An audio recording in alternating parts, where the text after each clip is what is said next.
This week on the Game Informer Show, Bill from NerdNest joins us to discuss his impressions of the Xbox ROG Ally and Ally X and how you can expect it to run compared to something like the Steam Deck. And if you're a patient gamer, if you're willing to wait for sales, if you're willing to wait for a game to come out and, work on your backlog instead of buying the new hotness, well, then you might have a really good time with devices like the Steam Deck or the Xbox Ally or the Ally X. We also dive into our Ball X Pit review.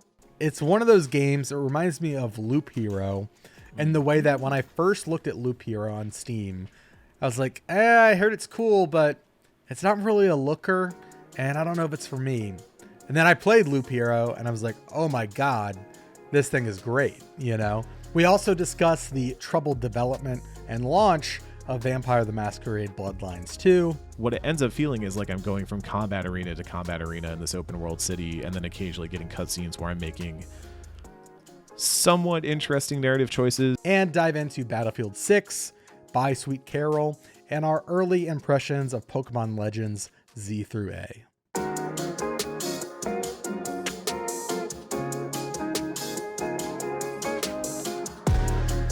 Welcome, everybody, to the Game Informer Show, a weekly podcast covering the video game industry.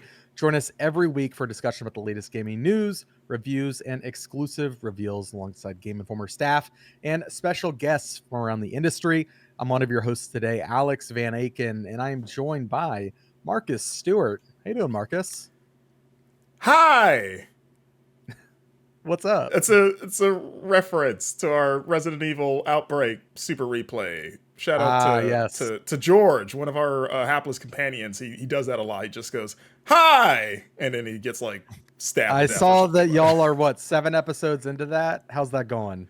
It's going great. We're stuck in scenario 3. We're in the middle. We have a key that we don't know the padlock it goes to yet. That's our current sort of hurdle we're coming over.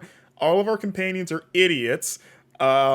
Cindy died because she carried 3 red herbs that are useless. But it's going good. It's been a lot of fun. Yeah, listeners, if you're curious, Resident Evil Outbreak is the spiritual prequel to Resident Evil Requiem. There's some characters introduced in that. There's one. There's one. Yeah. Alyssa Ashcroft, who we're playing as. Is the only. She's the mom of the protagonist. Yes, in Requiem. In Requiem, and then also dies in Requiem. They just showed that in the trailer. Okay, great. Yeah, sure. So they're okay. That's fine. Thanks, Capcom. We're also joined by Eric Van Allen. How you doing, Eric? I'm doing good. I don't have anything to reference. I could be like a Pokemon and just say Eric. Yep. That's my name. Eric. There you go. Yeah. We're going to be talking about that later on in the show, and we're joined by a special guest, Bill Fairchild. You might know him from the NerdNest on YouTube or Patreon. Bill, how you doing? Hey, how's it going, everybody? I'm happy to be here. I didn't know I'd have to have a reference ready, so you normally don't. It's they were feeling extra wild today. I think. Could reference something that just happened on this show. Yeah, hi. Yeah, there you go. Oh wow, it's a Resident Evil Outbreak. What a callback!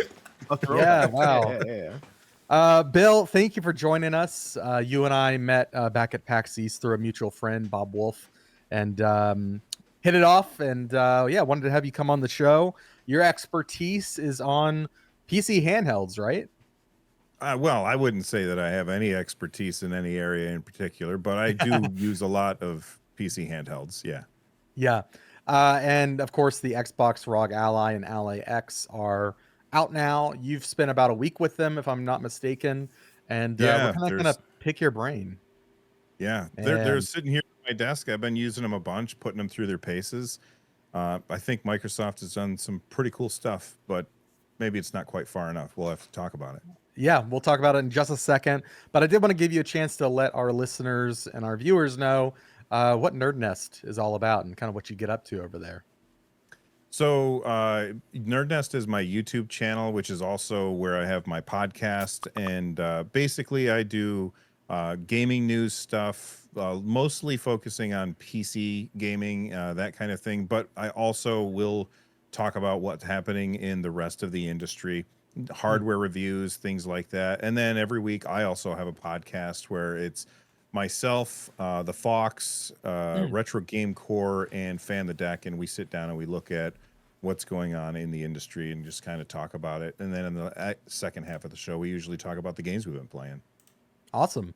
Well, that seems like a natural recommendation for folks who listen to this podcast. So make sure to go and check that out. NerdNest is that, and that's the name of the podcast as well, right? Yeah, everything's NerdNest, which is actually the name of this room, because when we built this room, my wife was telling one of her friends about it. Yeah. Like that I had like this studio, and she said, well, her friend called it the man cave. And my wife goes, well, he doesn't do anything manly in there. So they called it the Nerd Nest instead. Wow. Wow. I don't. I mean, she's right. I don't do anything manly here. I play a bunch of video Likewise. games. Likewise. I feel welcome. You like curling a controller. That's probably manly. Yeah. It's pretty light, though. You got to get a lot of reps in order to get in a good workout. Yeah. Yeah. More about tone than muscle density. Yeah. Well, Bill, thanks for joining us. Let's not waste any more time. Let's jump into the Xbox ROG Ally. Of course, listeners, if you need a primer, this is the new Xbox partnered with Asus, they've previously made the ROG Ally, which is a very well-regarded PC handheld. You can still buy it today. It's probably what I would consider to be the main competitor of the Steam Deck. It is more expensive than the Steam Deck, but has been known to get better performance and that kind of thing.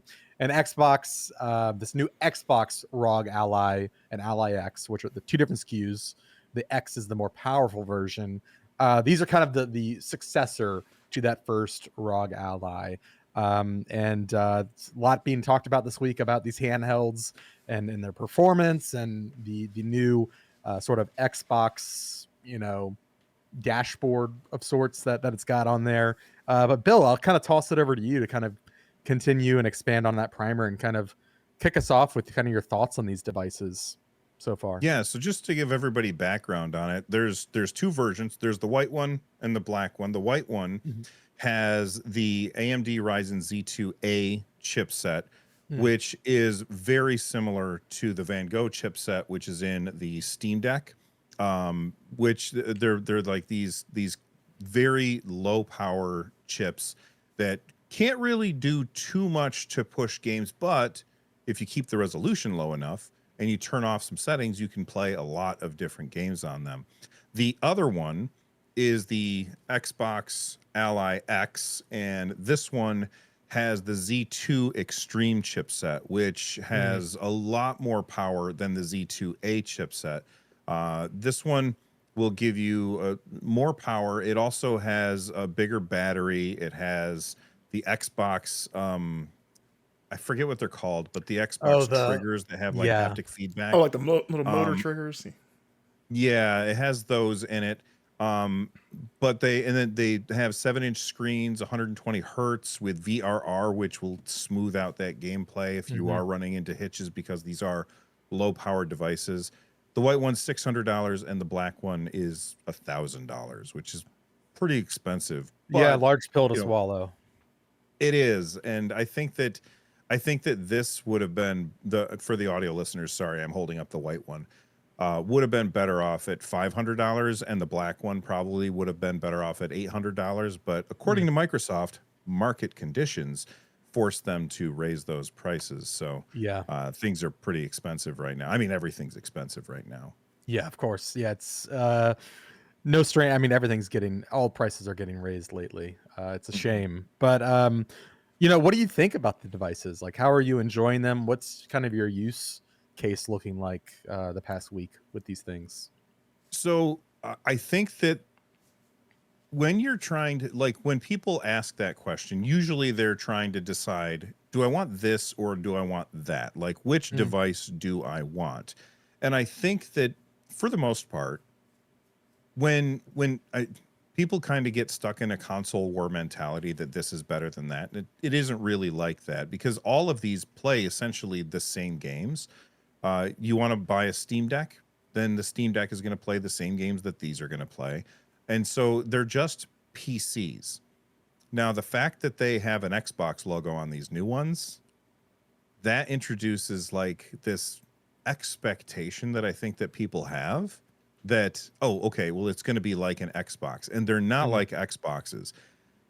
they're more like Xboxes than any previous Windows PC handheld that I've seen.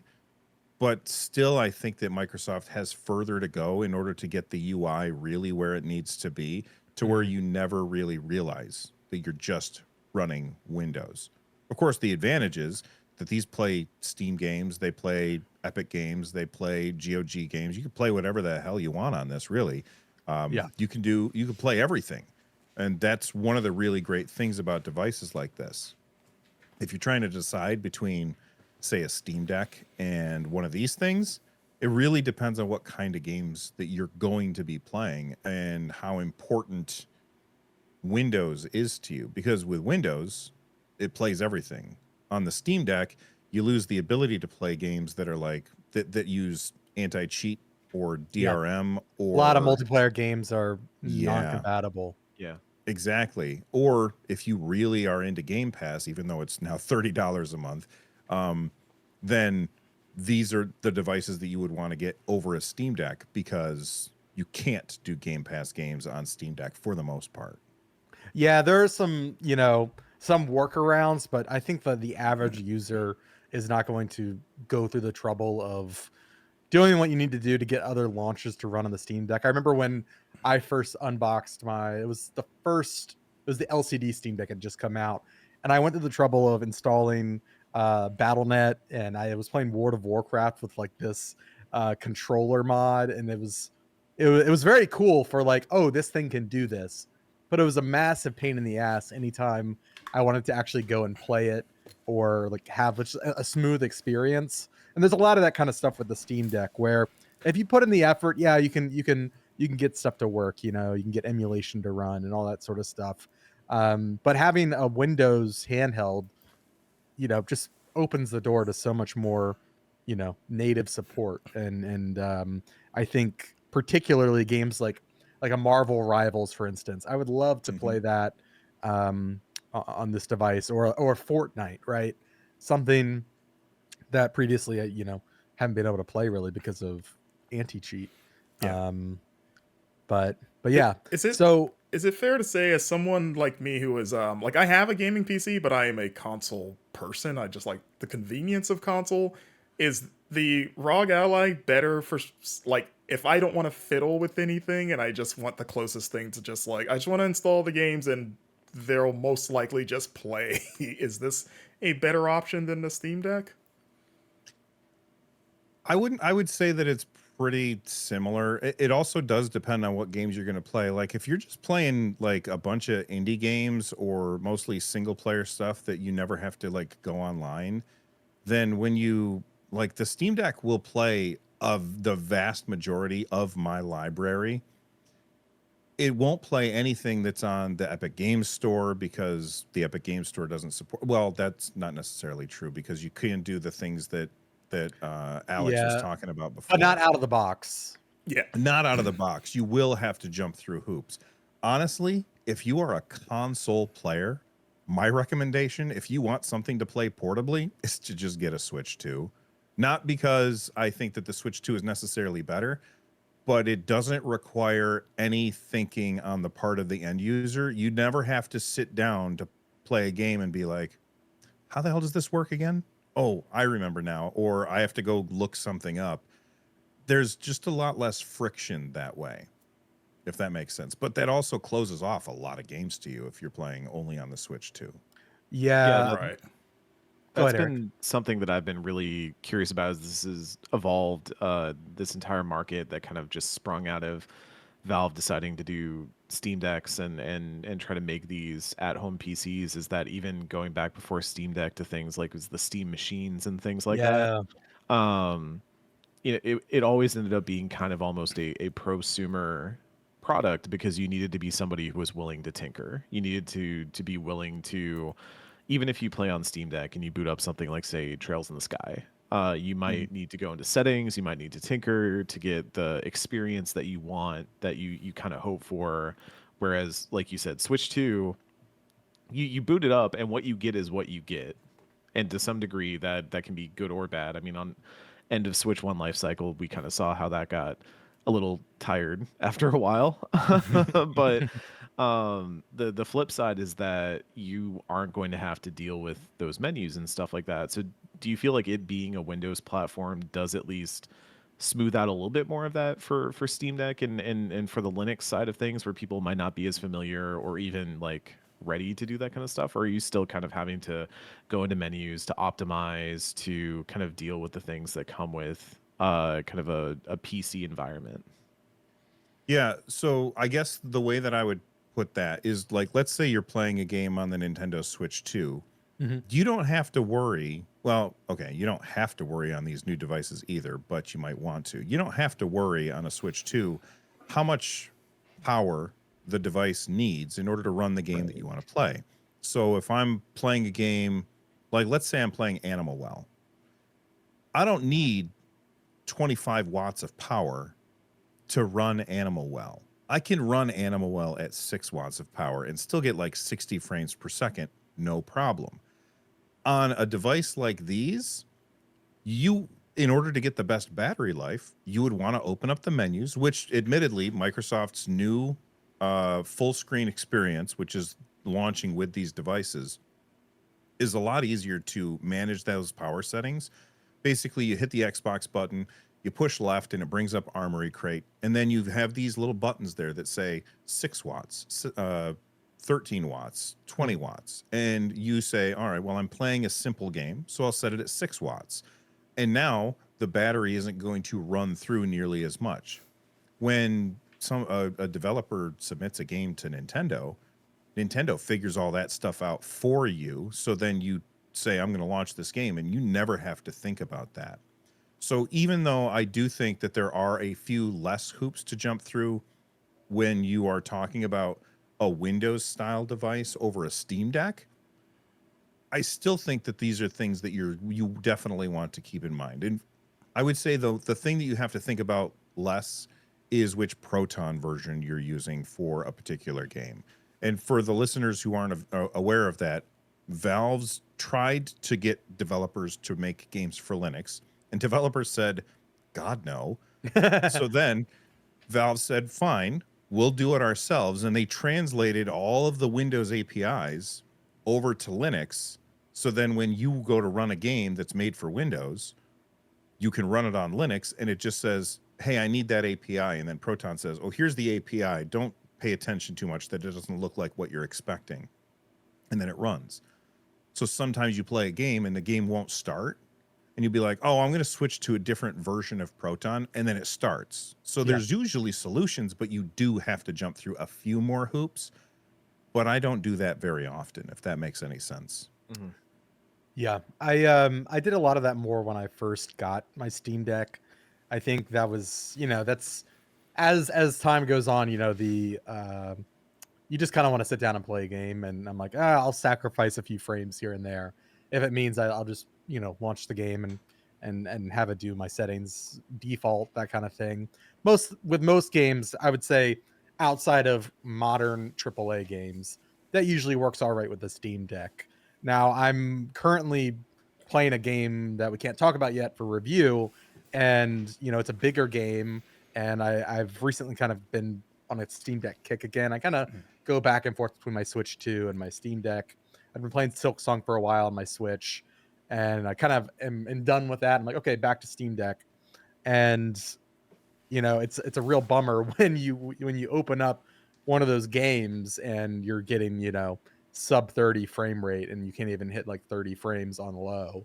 And that's kind of like where my Steam Deck has started to let me down a bit. And that's natural, right? It's not meant to run these games, especially Unreal Engine 5 has had a lot of those games don't work on the Steam Deck, or run very poorly, which is another point I want to ask about in a second. But yeah, if you're just looking to play, like Bill said, Animal Well or Ball X Pit, which is what we're going to be talking about later today on this episode. I've been playing the hell out of that. I've put 15, 20 hours into it on Steam Deck, and it runs perfectly. And I know, like, when the Steam Deck first came out, people were, we had like God of War on there, and Death Stranding, and you can hit 30 FPS with those. But those games are what, 6-7 years old now, Right. depending. And if you want to play games that came out last year or even earlier this year, like Clair Obscur is one that I would have loved to play on my Steam Deck, but it's just it runs at an unacceptable frame rate. Like it's not really playable. And we still see developers release updates here and there. Baldur's Gate 3 just recently got an official patch for Steam Deck that we've talked about on GameInformer.com a bit. But yeah, I'm kind of at that point, Bill, where I am like, okay, I think I want to upgrade to something a little beefier. I'm kind of stuck between the Ally and the Ally X, so that's why I'm kind of really especially curious about your experience kind of running these more modern games on those devices. Are you getting better performance, or is it kind of on par with what you'd expect from something like an Ally, the first generation Ally? Curious your thoughts on that.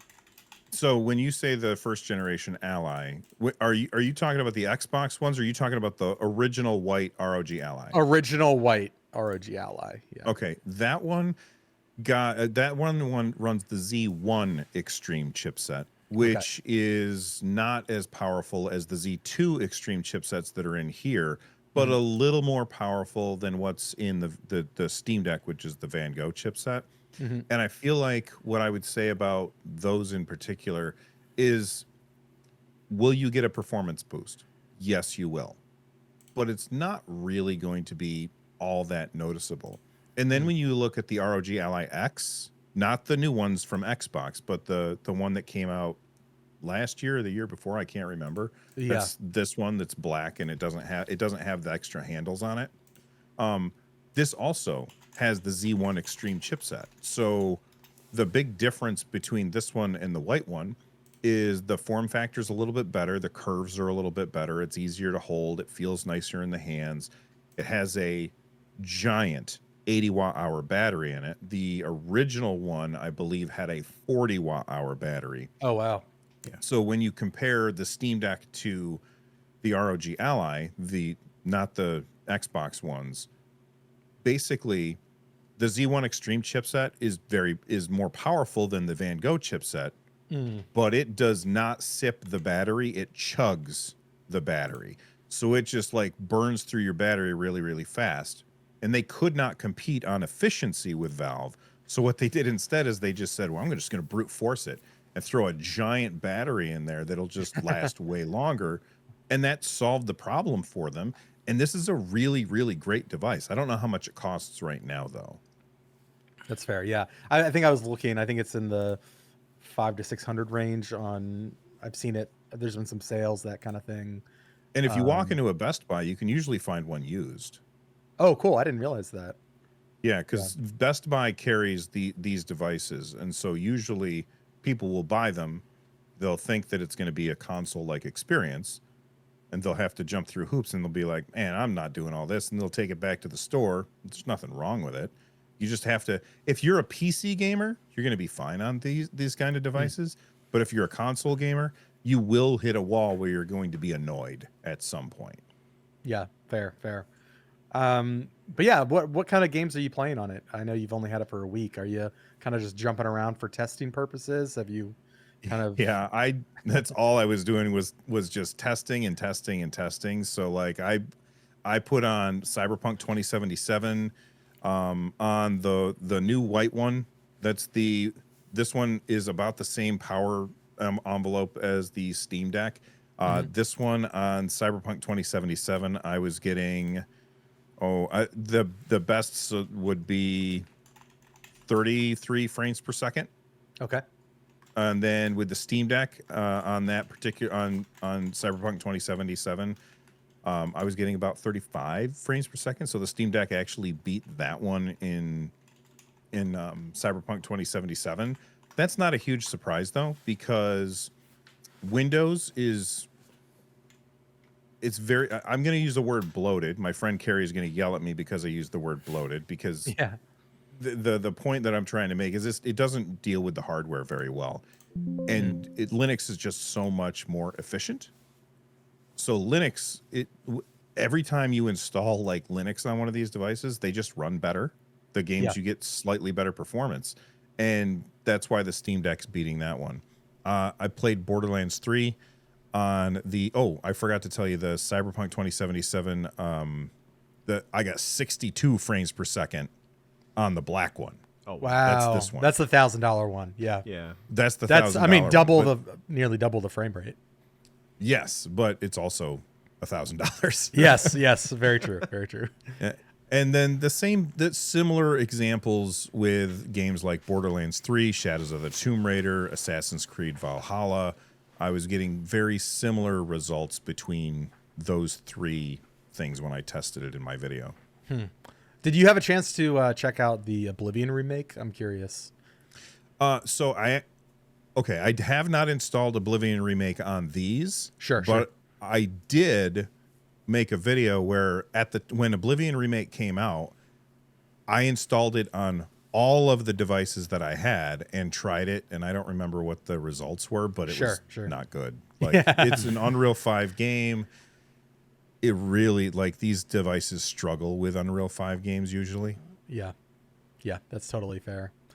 Man, any other takeaways in general that you think, like, the general, our audience is, honestly, we have a lot of console players in our audience, but I think there's a growing contingent of people who have, like, picked up a Steam Deck and really enjoy it, or are on the fence about that or a Steam Deck. But any kind of takeaways that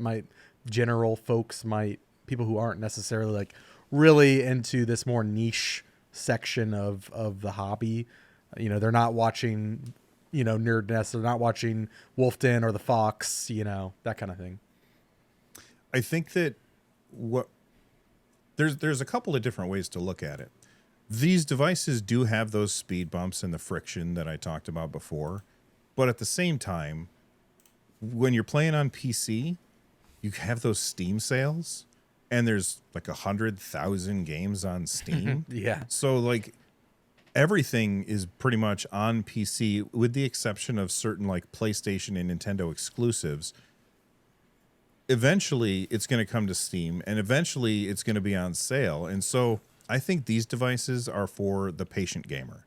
And if you're a patient gamer, if you're willing to wait for sales, if you're willing to wait for a game to come out and, work on your backlog instead of buying the new hotness, well, then you might have a really good time with devices like the Steam Deck or the Xbox Ally or the Ally X or the Lenovo Legion Go 2, which just came out, which is eye-watering $1,350. Oh, my God. But that screen is insanely beautiful from what everybody told me. I haven't got hands-on with that one yet. Man.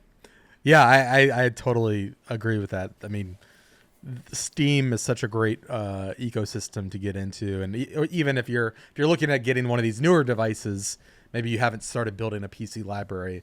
Stuff like GOG and that sort of thing or Epic Games, excellent platforms to kind of get those games. And one of the things about these new devices over the Steam Deck is when you press that Xbox button, it brings up a little menu, and it has the launchers that you have installed on the device right down below the last couple of games that you played.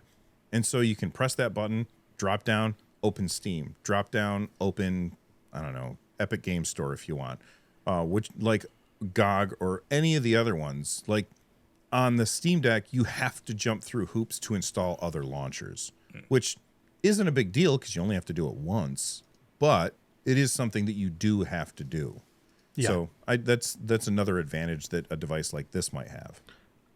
I do also think it's interesting when we talk about these devices. I feel like the rise of a lot of tangential devices when it comes to retro gaming and things like that have also seen an uptick in the years since the Steam Deck started to take off.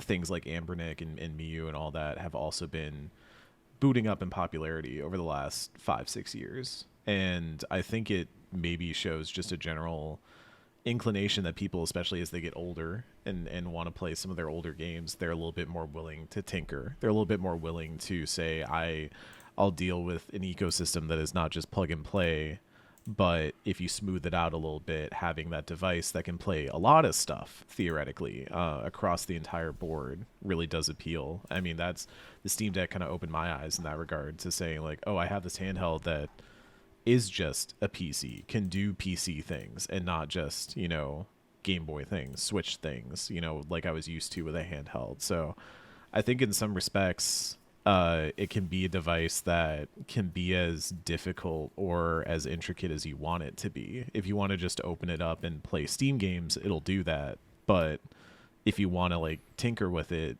it's open to tinkering too. And especially with a Windows environment, it might be a little bit more comfortable for people to tinker with than say a Linux environment that they might not be familiar with. That's totally fair. I never used Linux before the Steam Deck. It's actually pretty similar. Like the number of times that I've needed to go into like the command line is only because I'm doing crazy nonsense so that I can make a tutorial or something like that. It's actually fairly simple. And if you buy the Steam Deck, you'd never have to go into desktop mode unless you want to. Yeah. It sounds scarier than it is, realistically. It does. I've done some of that stuff, and it always, you read the documentation, you're like, I don't know about this, and then you actually do it, and you're like, oh, that wasn't bad after all. Yeah.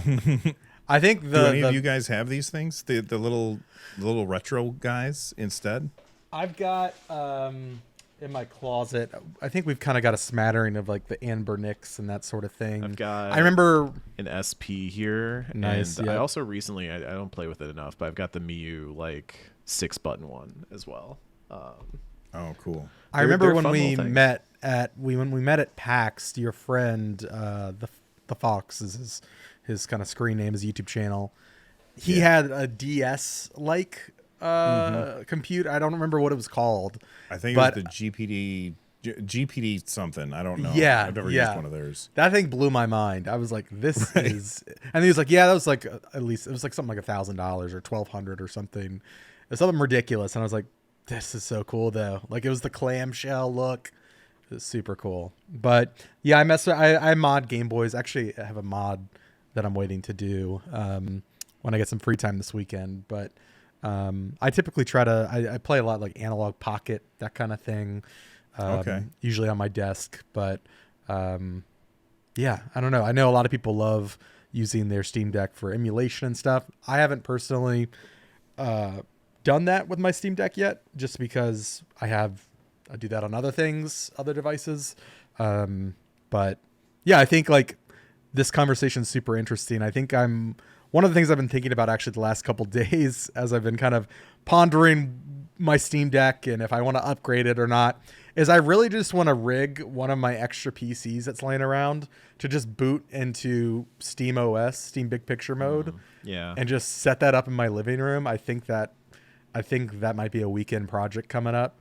'Cause it's just having your PC library in like a place that's not my work desk, which is where I do all of my PC gaming. I'm like, whether it's the Steam Deck or one of these new devices or rigging a PC, like I said, I'm really kind of looking to, put a little work in and then have a smoother experience, have a more console-like experience with my PC library, because that's where I get all my games. But I've got a Steam Link that I picked up like back when they were doing the going away sale for that, and I'm mad I never got a PlayStation TV, and I'm glad that I thought to pick up a Steam Link before those kind of went the way of the dodo, because it's like the coolest little device that I had it set up at my old place. I haven't set it up at the new place yet, but it's really something else to be able to just connect like that and move things through. And the Steam Deck is actually like kind of decent at that. I haven't done it in a hot minute, but it might have been Baldur's Gate or something that I did a little bit of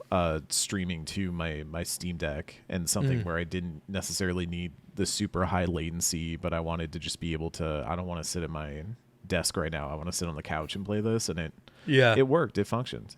Yeah. Thank you for reminding me that I have a Steam Link too that I forgot that I owned until this very second. But I think I also looks under their chair right now. They'll see they all have a Steam Link. I think I also bought it when it was like $3, and when they were just like, please, we're trying to get rid of these. And I was like, yeah, I guess so. And I wasn't even PC gaming really at all, but I was like, well, it's like so cheap, I should probably just get it because it's there. I missed it, unfortunately. But Steam has its own streaming between computers that I use on occasion, and that works fine.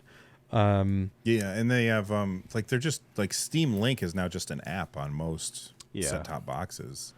I didn't realize that. That's great. That's the crazy part is we're getting to the point now where I don't use the set-top box on my TV anymore because it has the built-in streaming apps. And I was having that thought where I was like, we're probably not too far removed from the day when you're going to be able to not have, a gaming PC's horsepower inside a TV.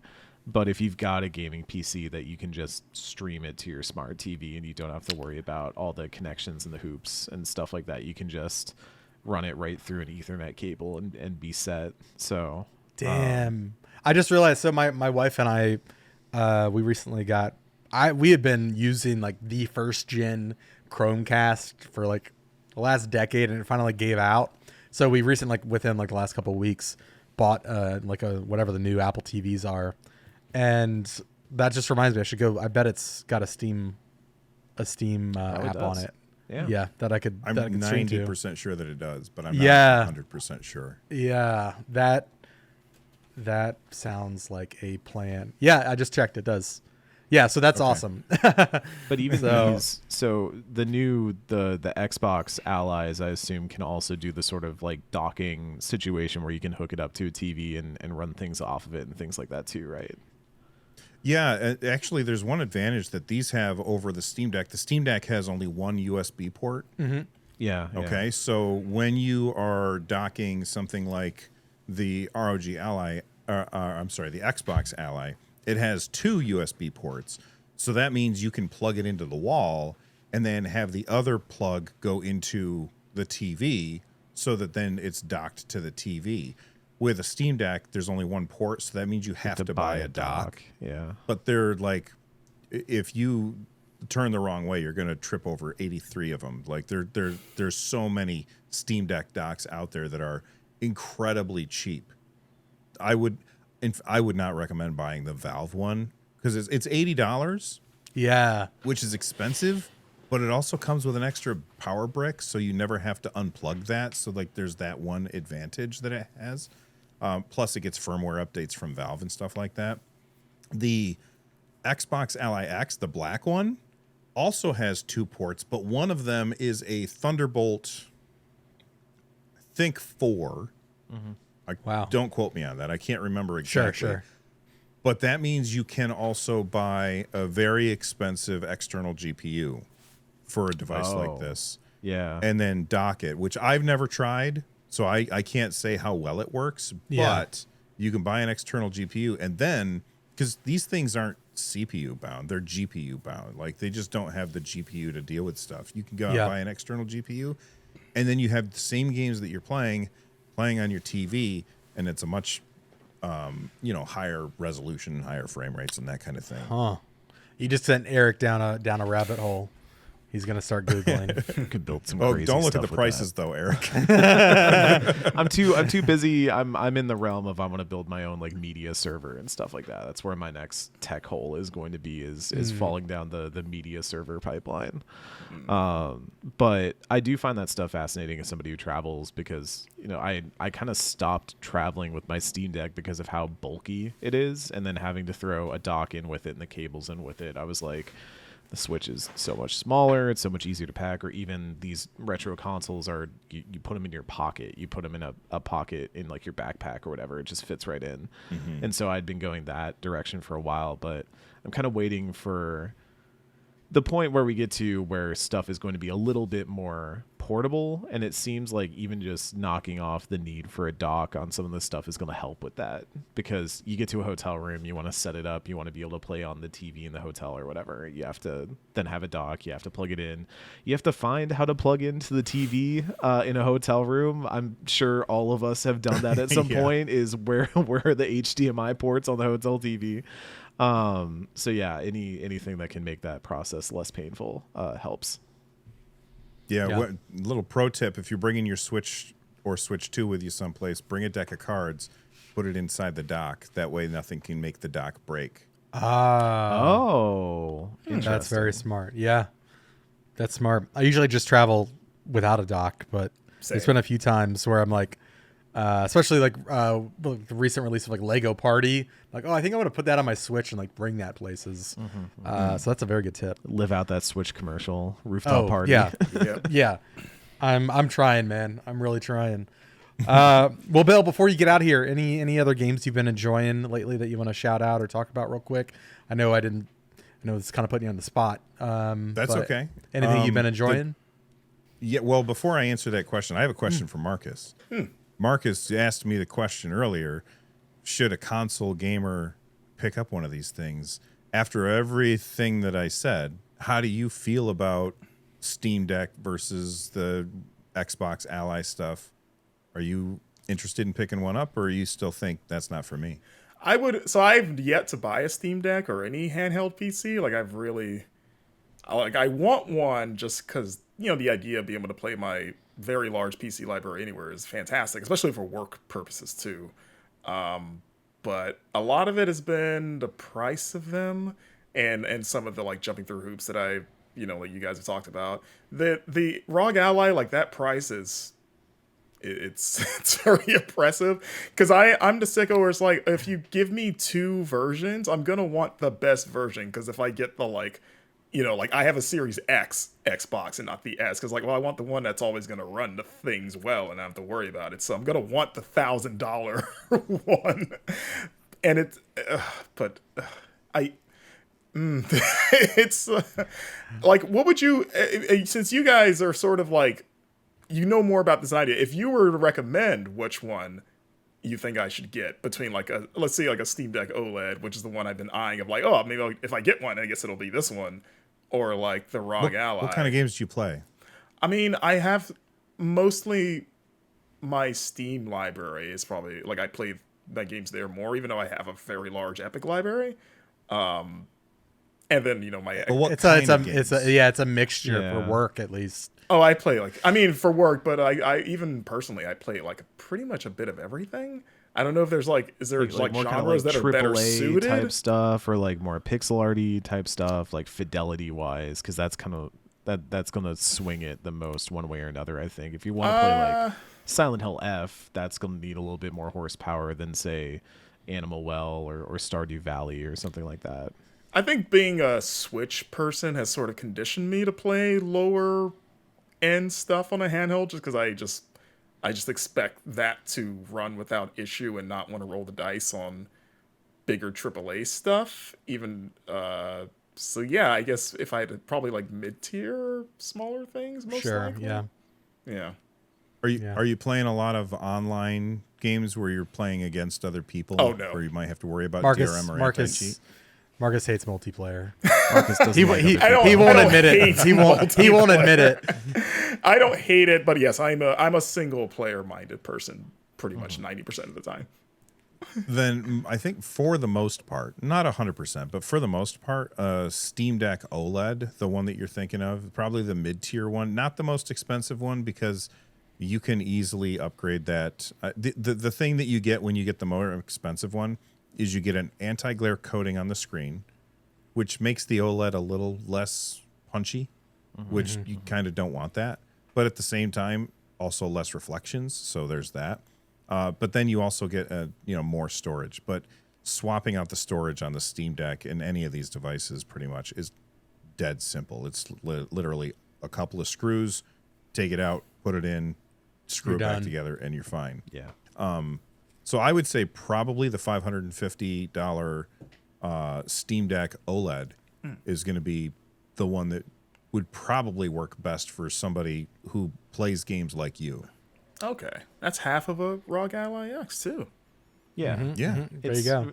For context, I have started to pick my Steam Deck back up, and it's mostly been for things like Persona 3 Reload, Trails in the Sky First Chapter, Digimon Story, turn-based RPGs that just feel cozy to kind of sit on the couch and play while you have a second screen going, because I am a child of my generation and I need the Subway Surfers on top of the video.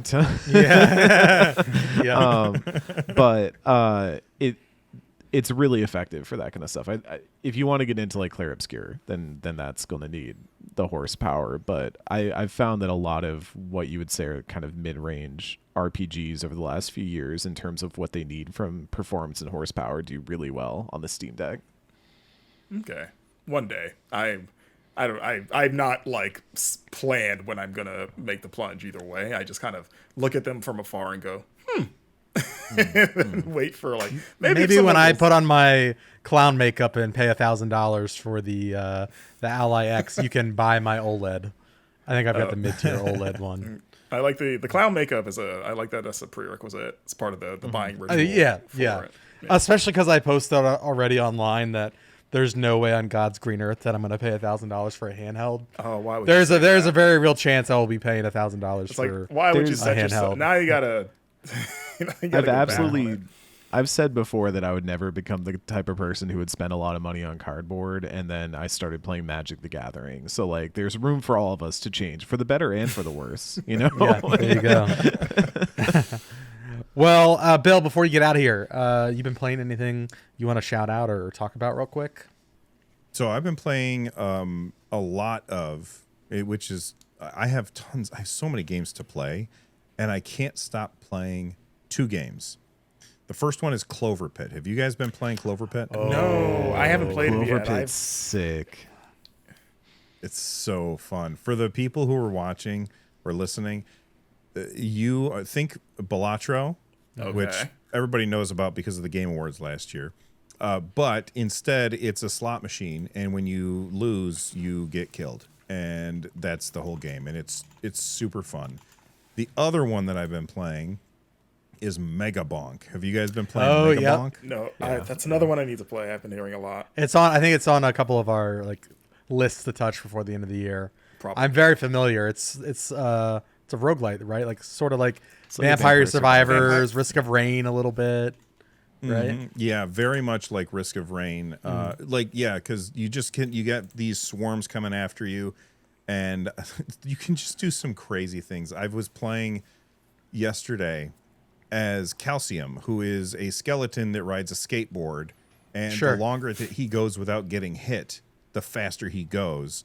And then I ended up picking up a power-up that tied my damage multiplier to my speed. Oh man. Mm-hmm. So I was doing tons of damage just throwing bones at people or at these goblins or whatever, and it's got this ridiculous PS1 aesthetic. It's so ugly that it's charming at the same time. And I've been playing the hell out of that game. I think I got it 2 weeks ago, and it's the kind of game that you pick up and you play for 10 minutes and then you're done. I've got 7.5 hours in this game already. Yeah. And it's not the kind of game that you spend that much time in, but you can't stop playing. I know. I don't need. We're going to talk about Ball X Pit later, but I don't need another one of those when I have so many other big games to get through. But also, this can't wait to hear about that. Super good as someone that spent way too much time with Vampire Survivors. Yeah, Clover Pit is one that's been on the top of my wish list for a while. I think Eric was showing. I was over at his place recently, and I think Northern Lion's been streaming it. And that thing looks. Can't put me on blast like this. You can't let the people know that you come over and just show you Northern Lion videos. That's what it is. I recently saw a post that was like, dudes love showing you YouTube videos. It's like part of their culture. And I was like, that describes Eric to a T. Yeah. And they're always Northern Lion clips, but that's okay. I love Northern Lion. But yeah, Clover Pit has been on my list since seeing that. It definitely has that Inscription look to it, right? Like the really, it sort of like PS1, too. PS2, Buckshot, yeah. The like all the textures are wobbly, like they kind of just shake. Like you guys probably aren't old enough to remember this. Do you guys remember Dr. Katz on Comedy Central? I still love Dr. Katz. Yeah. Oh, okay. Dr. Katz had that squiggle vision, and that's what Clover Pit reminds me of. It's squiggle vision. The Dr. Katz of video games, they call it. Mm-hmm. Finally, we finally made one. Yeah.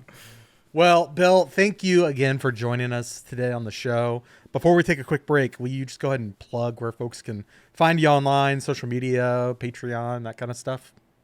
Yeah, you can find everything that I do over at youtube.com/nerdnest or nerdnest.tv. And I mean, you can find me on Blue Sky, but I think it's nerdnest.tv on Blue Sky, which is how Alex and I have been talking. Yeah. I don't really post to any of the other platforms all that much. And honestly, I don't really post to Blue Sky all that much. But, you know, pretty much everything is on YouTube, youtube.com/nerdnest. Awesome. Well, Bill, thanks for joining us, and hopefully we'll have you back on soon. Thanks so much. It was really fun talking to you guys and meeting you guys. Bye-bye. Yeah. Bye. Welcome back, everyone, to the Game Informer show. We've got still a packed episode. We're going to be getting into our Ball X Pit review impressions in just a second, as well as Vampire the Masquerade Bloodlines 2, Battlefield 6 by Sweet Carole. And at the very end, we'll talk a little bit about Legends, which I think we've got like a collective hour in. Right. But we'll at least give you Legends, our first impression. Pokemon Legends, yes, C to A. We're just talking about legends. Yeah, just who's your favorite legend? Various myths. Yeah. Or the movie Legend.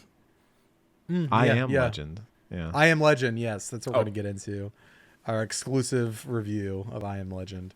Guys, let's get into Ball X Pit. This is from, I believe, I know it's being published, obviously, by Devolver Digital, but it's being developed by a fella named Kenny Sun. Yeah, the legend. Kenny Sun. Previously worked on Mr. Sun's Hatbox. That's where I know that name from, which I believe, Marcus, you were a fan of, if I remember correctly. Oh, I've never played it, but... Maybe it was Alex Stadnick. Yeah. Do you think I would like it? I think so, yeah.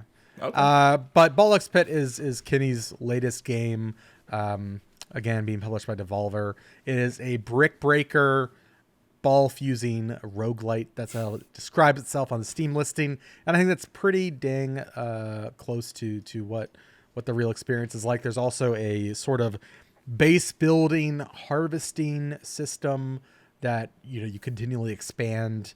But the whole premise of the game is, at the very start, giant sort of meteor hits this big city called Balbalon, which is this great city. Looks sort of like Minas Tirith from Lord of the Rings a little bit. And it creates this huge pit, and pretty much all of humanity is pretty much wiped out, save for some, lone survivors. And you're slowly building up a settlement by diving deeper into the pit to find resources and uncover new townsfolk to come back to your settlement and kind of help build things up. But the main sort of mode that you're engaging with most of the time is this brick breaker style game where you're playing a character at the bottom of the screen. There's a vertical scrolling battlefield with legions of enemies coming down.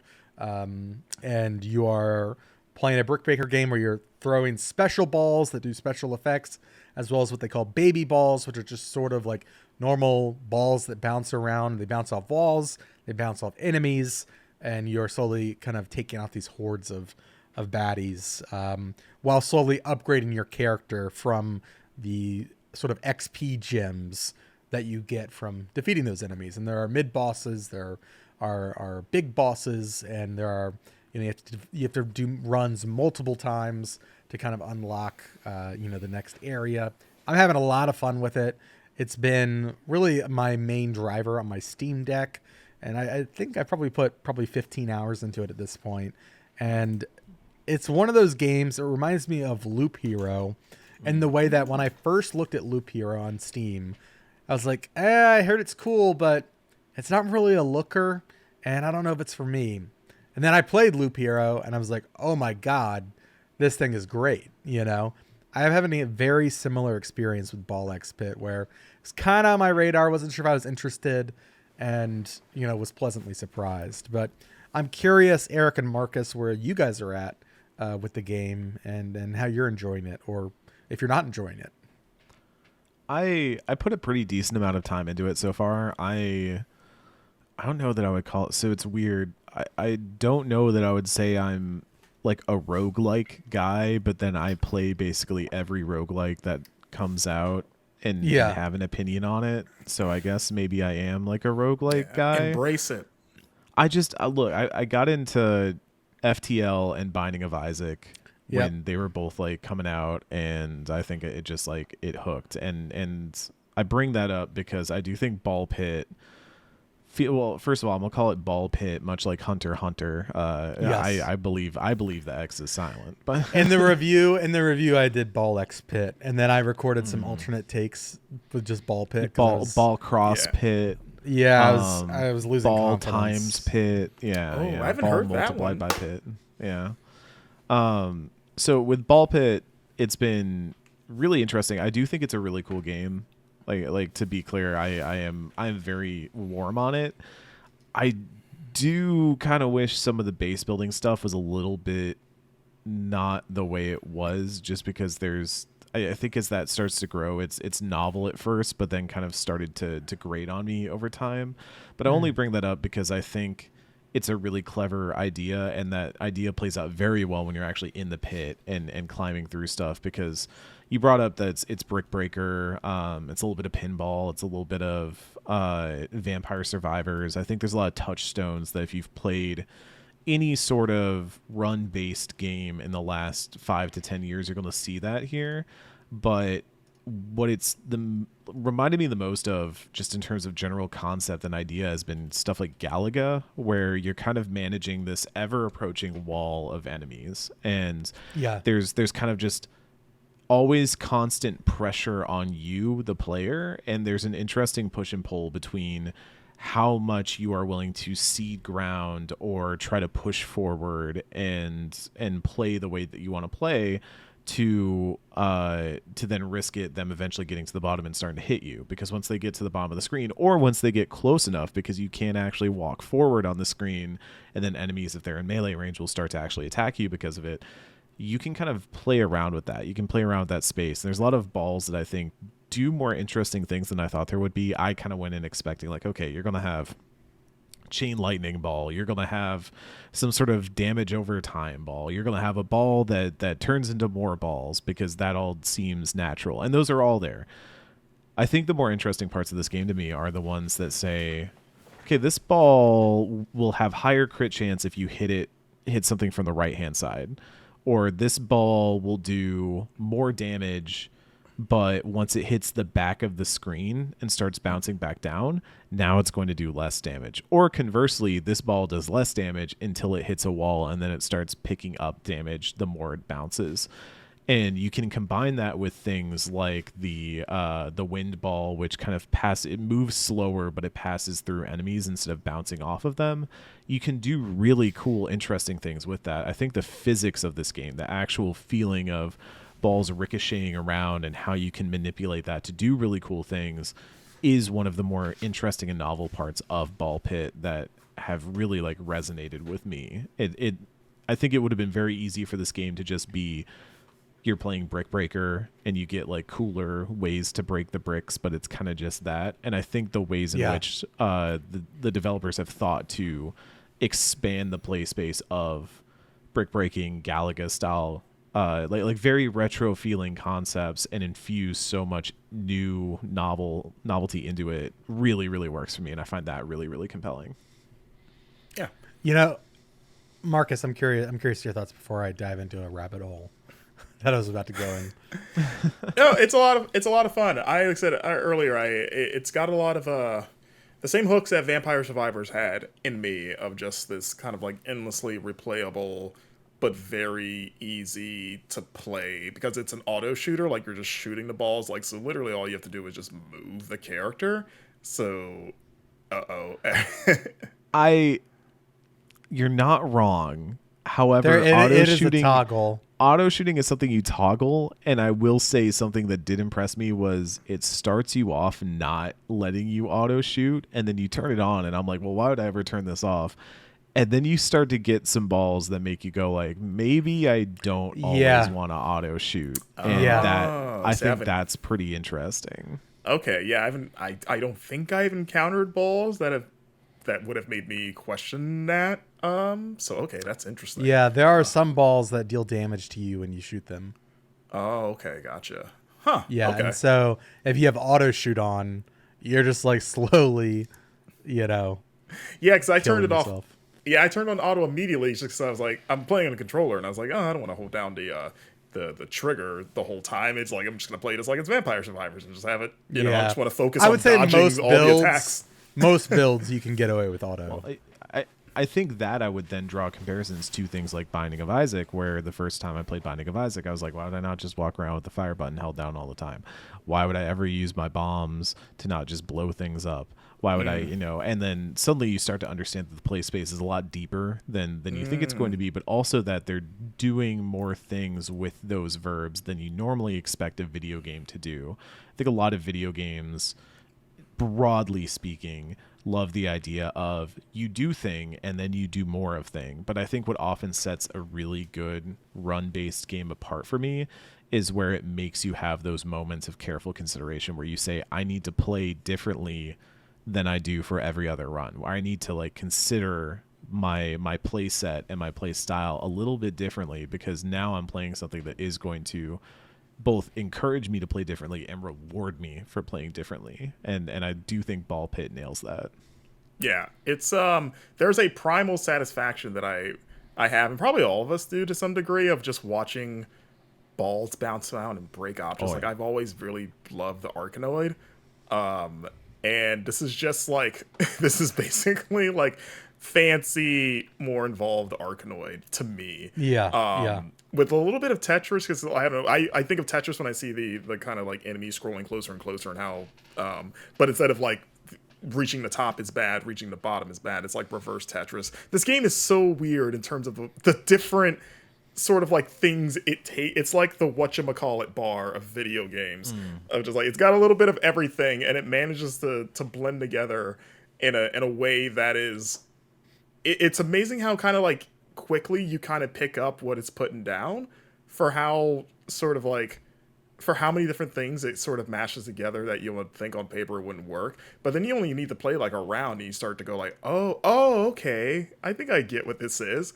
Because I think when you just watch a trailer, it's even hard to sort of kind of understand completely what you're kind of getting into. I think once you get in there, and I think it's one of the reasons why that Steam demo did so well when it was available on Next Fest. Like, I played the crap out of that, and thankfully your progress carries over from the Steam demo, which is great. Like, I just fired up the full game, and it's just like, hey, we saw you played the demo. Here you are, and just start off where you were. But yeah, it's fun. Like, it's one of those games I get so lost in. Like, you get that zen state when you're like on a really good run and you're watching all of your balls kind of like do what you want them to do. And I also get really excited with like, it does the Vampire Survivors like weapon fusion stuff. So every time you pick one of those up, I'm just like, oh man, I'll just combine things together just to see what happens. Not even like, I don't know if this has any strategic advantage like for this current situation, but I just want to see what it does, because I haven't mixed these two things yet. And then even when it's something that's like, okay, I don't know if that did exactly what I wanted to do, it's still like it's fun to just experiment. Yeah, it's like a discovery element. Exactly. Yeah, that piece reminds me of Alchemy, the old mobile game that people would play, where you would have different elements and you would just like combine them to unlock another element. And I think in that game there were like over 300 of them. In this game there are significantly less, which is kind of a bummer, because I think that is my favorite piece of this game is the fusion system. And I think like as you go, it kind of slows down quite a bit. I do think one thing that I kind of have with this game in regards to that is that you have two different kinds of so for the people at home, you have a ball. So you pick up the chain lightning ball or the frost ball, the one that freezes random pieces, which I think is probably one of my favorite ones, just because the ability to stop the line from advancing is very helpful. You level it up 3 times and then it has hit basically its max level. But once it's at that max level, you can either I forget which one is which. There's one that is combining it with another max level ball to kind of just stick the two things that those balls do together to make them do the same thing together. And I think that one, once you do that, it is kind of completed. It is finished. Or you can fuse them into something completely brand new that will kind of have elements of both, but maybe do something that is kind of brand new. I think one of the ones that I remember getting that I really thought was interesting was it gave the ball an AoE around it that was kind of burning the whole time, and it did some really cool stuff with that. That one you can then level up, and then I think eventually fuse with other things as well. And I ended up getting just a little annoyed by that, because then if you're trying to min-max, if you're trying to say I'm making the most use of every single one of my limited slots, because you have a limited number of slots for how many balls you can have and how many passives you can have. So if you're really trying to max that stuff out, suddenly one is technically a better in slot option than the other one, because it can get stronger. It can continue to grow over the course of the game, whereas other ones kind of the evolutionary path stops. And that, in the same way that Vampire Survivors, the one thing that annoys me in that game is when you have to pick up something that isn't going to then play into an evolution of a weapon somewhere down the line. I go like, oh, I'm not playing optimally. I don't have the best possible build in this moment. Is this run just crap now? And it's good to force yourself to not play that way every single time. And in other games, I think they give you ways of forcing you to not play optimally every single time. But I think when it dangles it over your head like that, it does like annoy me just a little bit, where I'm like, just let me fuse them and make something new, and then keep growing that way instead of having the path cut off suddenly. Sure.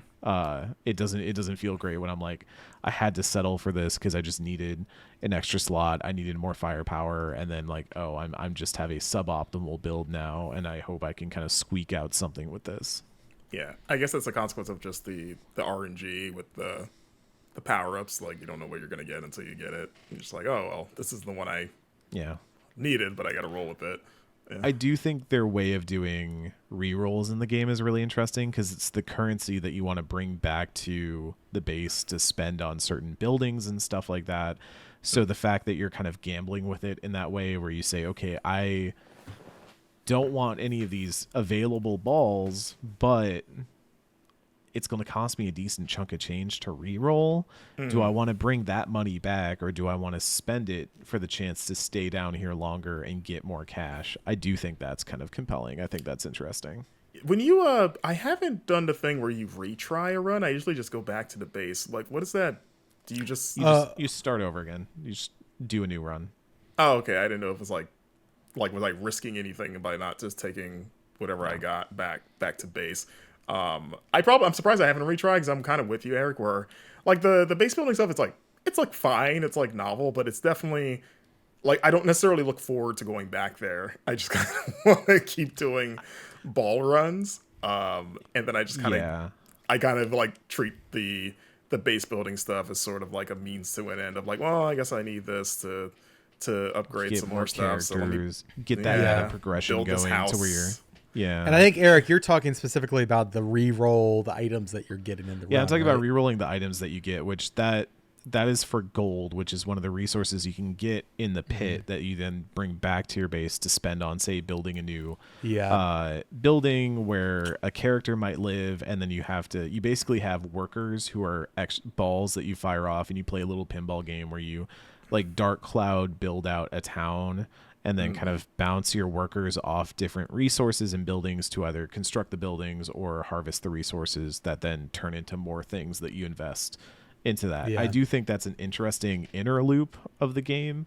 I just don't know that I particularly love it. It starts to feel samey after a while. You just kind of get into a monotonous loop of it where you're going, okay, well, let me arrange everything that I have that needs to be built. I'm constantly rearranging things. Yeah, and not in a way that feels very exciting. I didn't feel like I was kind of getting a pain a in the lot ass. out of it. Yeah, kind of like, oh, this was already like, I need to expand this land because I probably should because I have the money. Do you guys have a favorite character? Like, I just unlocked a third character. I haven't used them yet, but the second guy has kind of been the fire guys. Twin. I like the twins a lot. The ones that both shoot a ball and basically like invert the shot depending on where you're aiming. They're pretty fun. I think I've got like 8 characters unlocked, and there's a ton to unlock. I have a guy he's a shield bearer, and his shield is like the classic brick breaker platform that you would typically like scroll back and forth to hit a ball. Yeah, he's like a pong paddle. It's sort of. Yeah, like a Pong paddle. Yeah, like in the game Pong, and like the platforms that you move around. The game Pong. Are you the video game Pong? Not like ping pong paddles, but yeah, like a Pong paddle. Legally distinct ping pong. Yeah, and so his bonus is essentially if you bounce balls that bounce off his shield, gain extra damage, and so you're kind of like moving your baby balls around and like pushing. You're almost like shoveling enemies back. Because there's also like a little bit of melee damage, I think, that he can do, or you can modify it eventually to do damage when you're in melee range. And so that's an interesting build. I was talking to Leo Vader about this, and it's funny. Leo told me, he was like, and I'm curious. I need to listen to MinMax to see if how his opinions ended up shaping. But it was like the first day or two we had copy of the game, and I was like, we went on we had like a double date plan, and I was like, hey, have you had a chance to play Ball Pit? And he was like, yeah, I don't know if the game is fun or if it's just hard to put down. And he was like, I don't know if I'm being too cerebral. But he was telling me, and we kind of were talking about, there's a character you unlock who just auto picks all of your upgrades. And so it's the most turn off your brain. You don't even pick your upgrades or evolutions. You literally just like aim and move. That sounds kind of fun, actually. Just kind of having to roll with whatever happens and just make the most of it. Yeah. Yeah. I remember when auto chess started and people were like, why would you ever play that game? You don't even control your units. You just put them down and watch them fight. And I'm like, dude, there's nothing better than just put thing down and get immediate feedback and then slightly tinker with it and then put thing down and get immediate feedback. Yeah, I'm a Final Fantasy 12 defender because I love the Gambit system so much. And I felt like when I got to the point where the party just took care of everything with minimal input for me, I was like, this is gaming right here. Yeah. That's I'm really just a manager. What it is all about. Yeah, you're like, I've set this up so well. This is my reward. Yeah. Some of the best gaming is just middle management. Yeah. Yeah. Oh yeah, I need that bad. I need to check out that grocery store simulator because that's probably real good. No, that's you're not middle manager in that because you're doing all the stuff. Is that not the final boss? Like you you unlock boy? middle management. You need you need like Factorio where you're putting down the stuff that does the stuff and you're the one that makes sure that everybody's doing the stuff right, you know? Yeah. We got to get back into Satisfactory. Oh man. So this is kind of a crazy pivot, but I think someone told me that there's Arc Knights or R Knights, the anime, one of the mini anime games out there, and specifically anime gacha style games.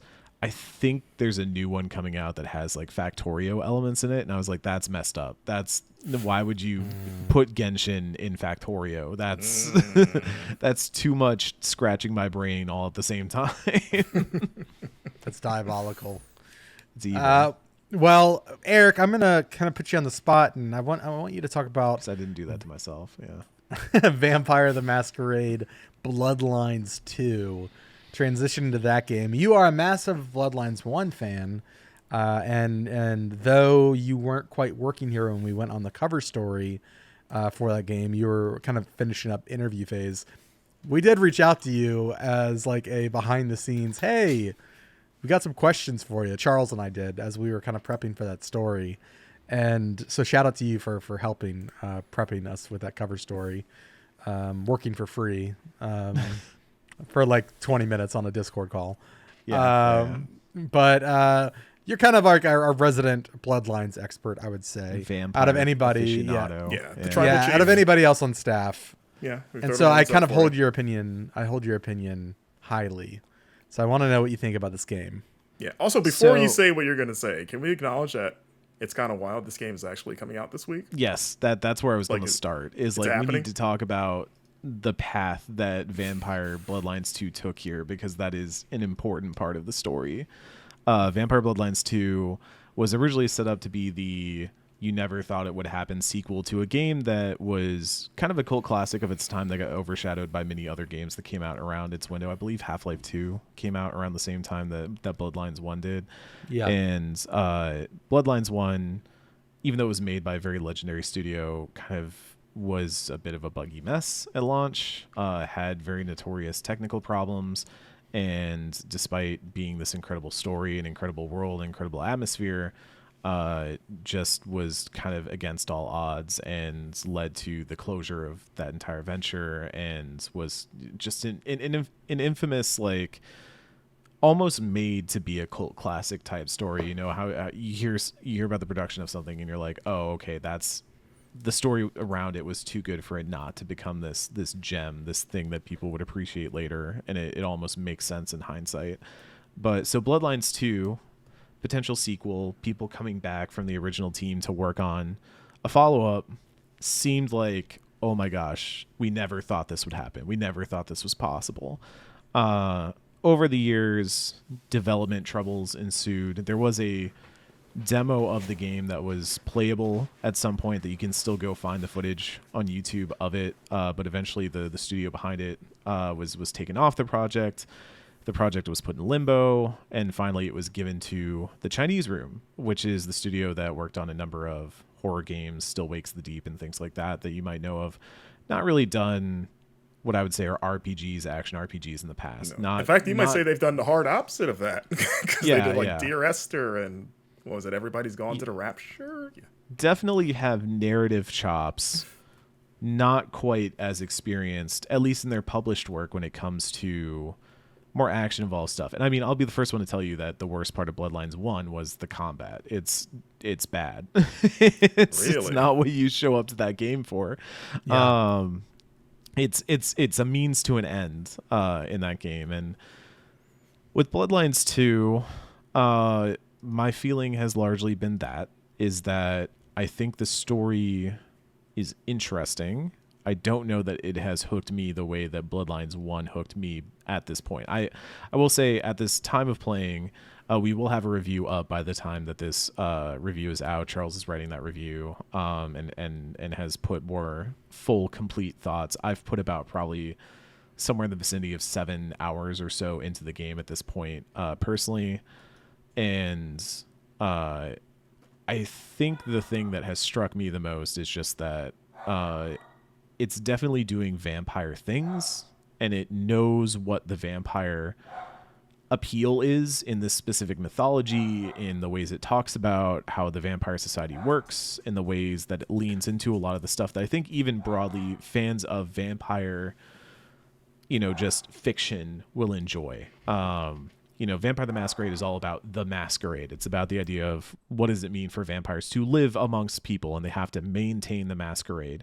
Yeah. And so in this game, the first section you're in, you're an elder vampire that's awaking from torpor, which is kind of a long sleep. And you break the masquerade because you are basically blood-starved, and there's a bunch of cops that are all kind of flooding into this building, and you just kind of got to go nuts on all of them.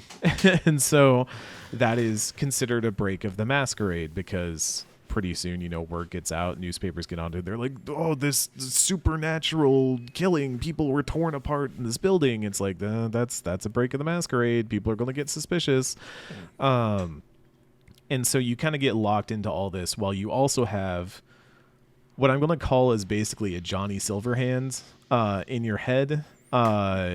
You have the disembodied voice of a Malkavian vampire in your head, kind of talking to you throughout the game, in the way that if you played Cyberpunk and you had Johnny Silverhand, or you played Batman Arkham, was it Knight, where Joker was following you everywhere? Yeah. It's the same thing. And so your vampire, Fire, is an elder vampire, and you're kind of trying to figure out what's going on, while you're also trying to figure out why there's this dude embedded in your brain. And they use that, especially the Malkavian aspect. Malkavian vampires have kind of weird, surreal, but like ability to tell the future and see through truth and kind of do that, but they're also kind of spacey and weird and say weird things all the time. They play with that a lot to do some really cool storytelling things. And the vampire politics are pretty good too. I like vampire politics. I think it's really fun when you get into the stuff of, there's the kind of hierarchy of vampire rulers, the Camarilla, who enforce the Masquerade, who are kind of the established power, the old money of the vampire world. And then you have the Anarchs, who are kind of the new bloods who want to support thin bloods, who are kind of weaker vampires of a newer generation that aren't considered as strong as older vampires, or even older vampires like you are as an elder. And it's a lot of really interesting parallels to class, to society, to all that kind of stuff that Vampire can really dig into and have some fun with. I think when this game is doing that, it's doing really cool stuff with it. My problem is it's just not doing enough of it. And a lot of it gets bogged down in kind of, you need to go here because that's where the combat set piece is and that's where the cool thing is. And you have this big open world, but it's not fun to move around in, especially because they give you a lot of movement tools, but a lot of the movement tools you can't use because if people see you flying and leaping up buildings, that's a break of the Masquerade. And so you have to be a little bit sneaky about it, but even the ways that you kind of would lure somebody over to feed on them, to refill your blood gauge, to use more of your meters and more of your abilities and things like that aren't very well explained to you and aren't really intuitive in the ways that you would use them. And so what it ends up feeling is like I'm going from combat arena to combat arena in this open world city, and then occasionally getting cutscenes where I'm making somewhat interesting narrative choices. I know that one thing that Charles said to me was he did not feel like it was immediately clear that he was making a lot of choices that actually had an impact on the story. He and I are playing two very different characters. He's going more of the I don't care Anarch route. I've been playing more of the Camarilla route. Yeah. And I will say I've had the exact same experience, so take with that what you will. But I think there's enough here that it does scratch a certain itch for me in terms of just enjoying the vampire world. But I also think it is abundantly clear that this is a game that was made from the bones of other games, that was made from the attempts to. It's very clear in the same way that when I played Veilguard, I was like, you can tell in some ways that this game's been in development for a very long time. There's just kind of lingering aspects of it that feel like this doesn't make total sense for what they're doing right now, but it would have made sense if the game was slightly different. There's kind of that here where you have this really big open world and all this cool stuff, but for a large portion of the early section, the open world is just there for you to run between waypoints in. There's not really anything interesting happening in it. You can find occasionally some people that you can feed on that will give you bonus blood points that kind of go towards learning other blood resonance skills. Stuff. Yeah. Is it closer to something like Mafia's open world, where it's like their open worlds have never been interesting? They've always been about like, no, just get to the next mission. It's just background dressing, really. I would absolutely draw comparisons to Mafia the Old Country, which I played some of earlier this year and felt the same way, where there's an open world here, but I don't necessarily know that it adds anything to the experience. Right, like, does this need to be open world? Yeah, it suddenly makes me question, like, would this just function better as a linear game, as a more directed game, or even just not bothering with throwing me out into the open world and then putting me back in. And a lot of the open world stuff ends up being, so you choose a clan, which also feels weird because they kind of acknowledge that you're an elder vampire, and that means that you have a lot of different powers. Usually your clan would determine what kind of powers you have, the same way that a class would determine them in a D&D campaign or something like that. Here you choose kind of what clan you've been sired into, but also you can kind of just learn the other ones as you absorb blood resonance from feeding on the right people and then spending them on that stuff. Yeah, so you're more or less just choosing your starter clan, but you're going to get the other stuff anyway. Yeah, and I think some of the abilities are kind of novel. I wanted to pick something that I don't normally do. When I played Bloodlines 1, my favorite class to play is the Toreador, because that's just like your charisma class. That's your smooth talking narrative class that loves to kind of talk their way out of things. But you have a lot of other interesting options there if you do a Nosferatu, which is literally you look like the old movie monster vampires. And so if you get seen by a normal person, that's a break of the Masquerade. Like you just can't be seen. And there are Nosferatu in Bloodlines 2, but you can't play as a Nosferatu. There are Malkavian characters, and one of the things in Bloodlines 1 was you could play as a Malkavian and you would get hallucinations and you would hear voices and you get weird dialogue choices that would kind of hint and almost fourth wall break at various times. There are Malkavian characters in Bloodlines 2. You play as a Malkavian character in very specific story segments, but you can't be a Malkavian in that moment. All of the choices that you make around your clan seem like they just funnel you into what kind of combat you want to play. And I think that's the biggest miss for me, is that the appeal of Bloodlines 1 was, yes, you can choose to be a Brujah and you can play through that game as just a ripper of just like tearing people apart with your claws and things like that. Yeah. Or you can choose to be, you know, a Malkavian and get like a very different narrative experience and then have like difficulty added because now you're going to have less combat tools, fewer combat tools to work with. Everything in this game feels very based around the combat, and you are going to fight and you're going to have to. It reminds me almost of when Deus Ex Human Revolution came out, and a lot of people had critiques around, you know, you could do cool stuff with a lot of the narrative in that game, but ultimately you're going to get siloed into fighting in certain areas no matter what. Right. Same thing here, only you're not really getting any of the narrative anyways, because outside of a few times when the game kind of acknowledged that, oh, you're a Tremere. I played a Tremere in Bloodlines 2, which is like a blood sorcerer kind of.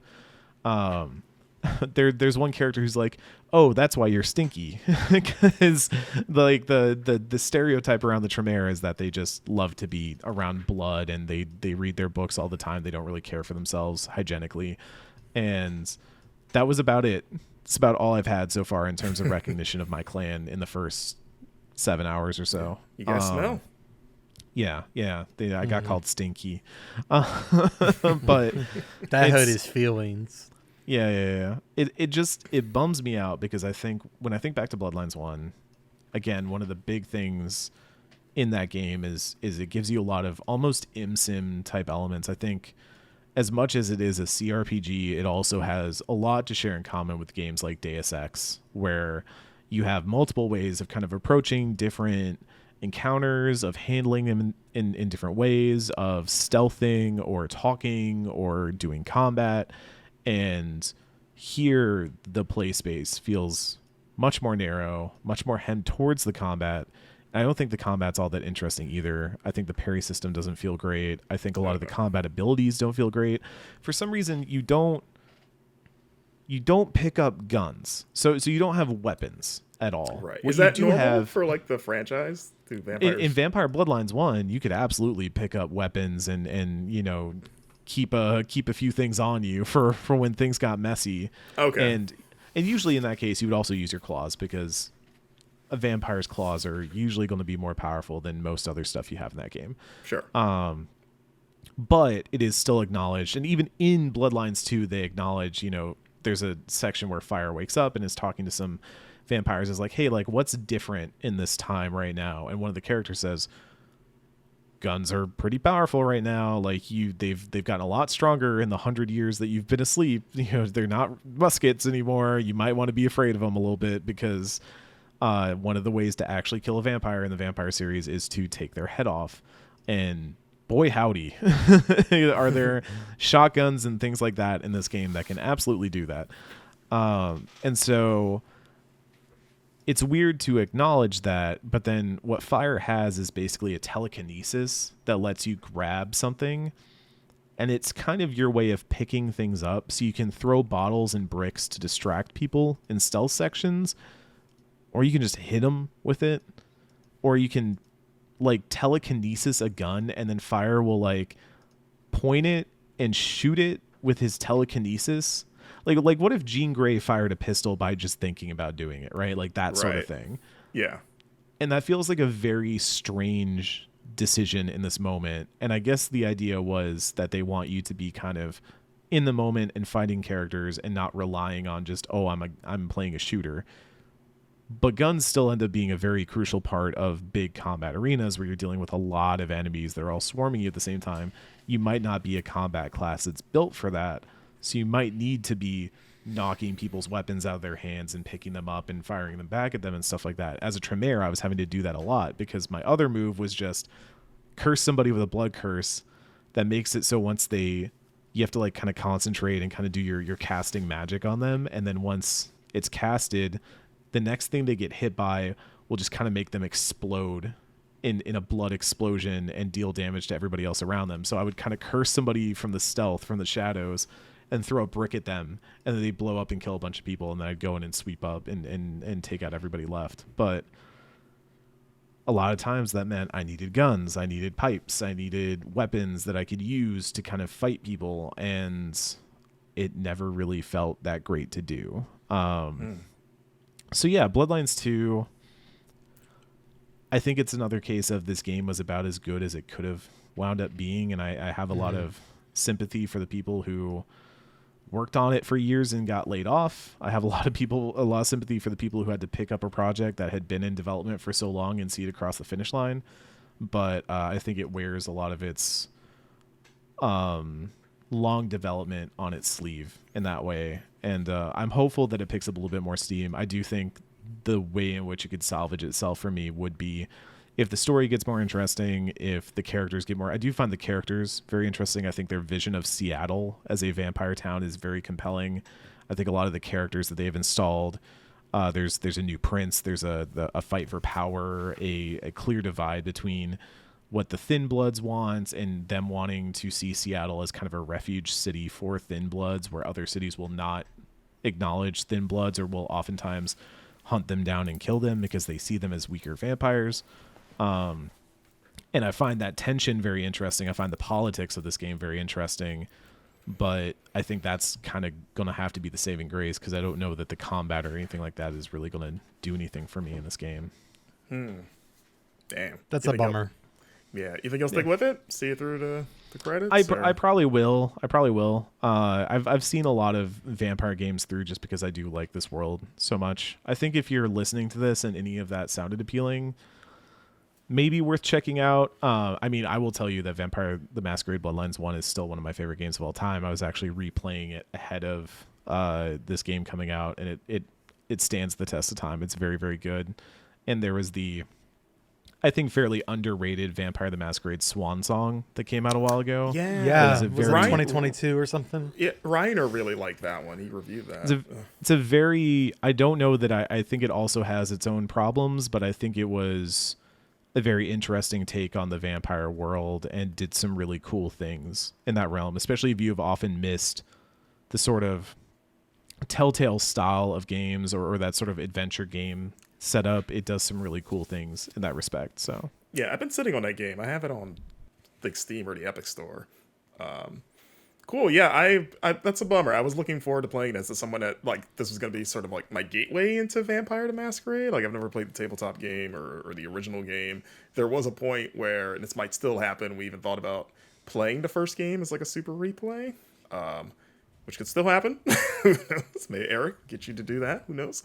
But yeah, I like the things that people complain about with this game in terms of the action. It was like, for me as someone that had no attachment to it, I was like, oh, it kind of looks like a little bit like Dishonored. That seems cool. I like Dishonored.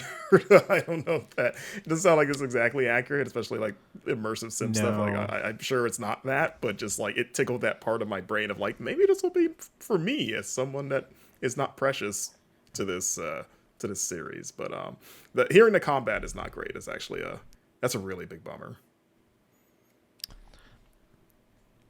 Yeah. I think this is not a Dishonored tier ImSim. This is not I'm trying to be vague here, but other stuff I have played so far this year has done more for me in sort of the realm of narrative choices and narrative decision making and character crafting that I think I just don't know. It's kind of a bummer, but it is what it is. Yeah.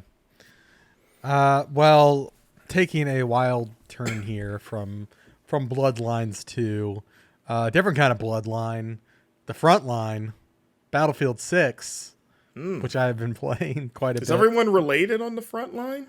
Yeah, it's like it's a big family affair, Civil War situation, a lot of inbred stuff happening. And, no. You know, a lot of family ties on the battlefield. You know, fighting your brother in arms. Grandma's got to go. Yep. You know how it goes. You know how it goes. I've been playing Battlefield 6 and really, really enjoying it. If you're looking for single player impressions, I have none. Okay, you can skip this part of the video. Or That's podcast. like the main thing in this game. Isn't that what this series is all about? Yeah, everyone loves Battlefield. It's known for its single player campaigns. Yeah. Nobody pays attention to the multiplayer. So, no. But if you're looking for single player impressions, go read our review written by Jake Wiesau. He did a great job talking about it. It sounded like it was kind of like, Yeah. not much stake in what's happening in that single player. But no, I've been playing the multiplayer, and you know, I've kind of been on the Battlefield beat a bit in the lead up in terms of, you know, we went to several preview events, that kind of thing, and you know, had a good look at what was on offer, you know, at launch ahead of time, and going into it, really enjoyed what I saw in the preview builds and all that kind of stuff, and that enjoyment has continued into the final release. I've really, really enjoyed getting back into just the loop of, you know, grinding out levels on my character and getting new attachments on my weapons, and really kind of customizing, like getting into the settings. And I've been finding a lot of guides on TikTok, of all places, for like I play a lot of sniper. I play sniper a lot in Battlefield games, specifically. I think it's called Recon in this one. But typically with snipers in Battlefield, you really have to, like, you know, take into account your bullet drop and all that kind of stuff, and your fire rate. And that can be a challenge for some players. It's always a challenge I've really liked figuring out in a Battlefield game, you know, getting to know your scope and like the range on it, and how far up you need to kind of like aim to hit your shots, right? To think about bullet trajectory. This is his way of saying that he misses a lot of his shots. No, this is my way of saying I broke the system. Well, somebody else did. And I followed this TikTok guide where essentially if you attach a rangefinder onto your sniper rifle, you can then go into your key bindings. And I was showing Eric this earlier. And you can set it, number one, so when you press right click on your mouse, which is look down sights, right? Looking into your scope. You can also have that be steady aim, like hold your breath. And so by default now, when I click the right mouse button, not only am I zooming in, but my character is automatically holding his breath. So I've got the steadiest shot possible, which it's not a big deal. Normally you can just hit shift and, you know, you can do it yourself, but it's nice to kind of have it right when you aim down your sights. It's ready. In the same way, I have bound the rangefinder, the zeroing, like zeroing your scope and your sniper, which essentially I bound that to the left click. So the order of operations is when you right click, you scope in, you're holding your breath, you left click. The order of operations is that it zeroes your sniper first, and then you shoot the bullet. And so I'm expecting this to be taken out of the game very soon, because as it stands right now, you can pretty much be at any range. And if you have your keybind set like this, if you have your weapon, the reticle, pointed on a person, no matter how far away they are in the game, you will hit them. And boy, is it fun. Just like real life. Oh yeah, just like real life, you know. Remember when they patched that out of the simulator. last war in real life? Yeah. It's, I think the Geneva devs worked on that one a little bit, you know. Yeah, getting triple, quadruple kills with a sniper in your hand feels amazing.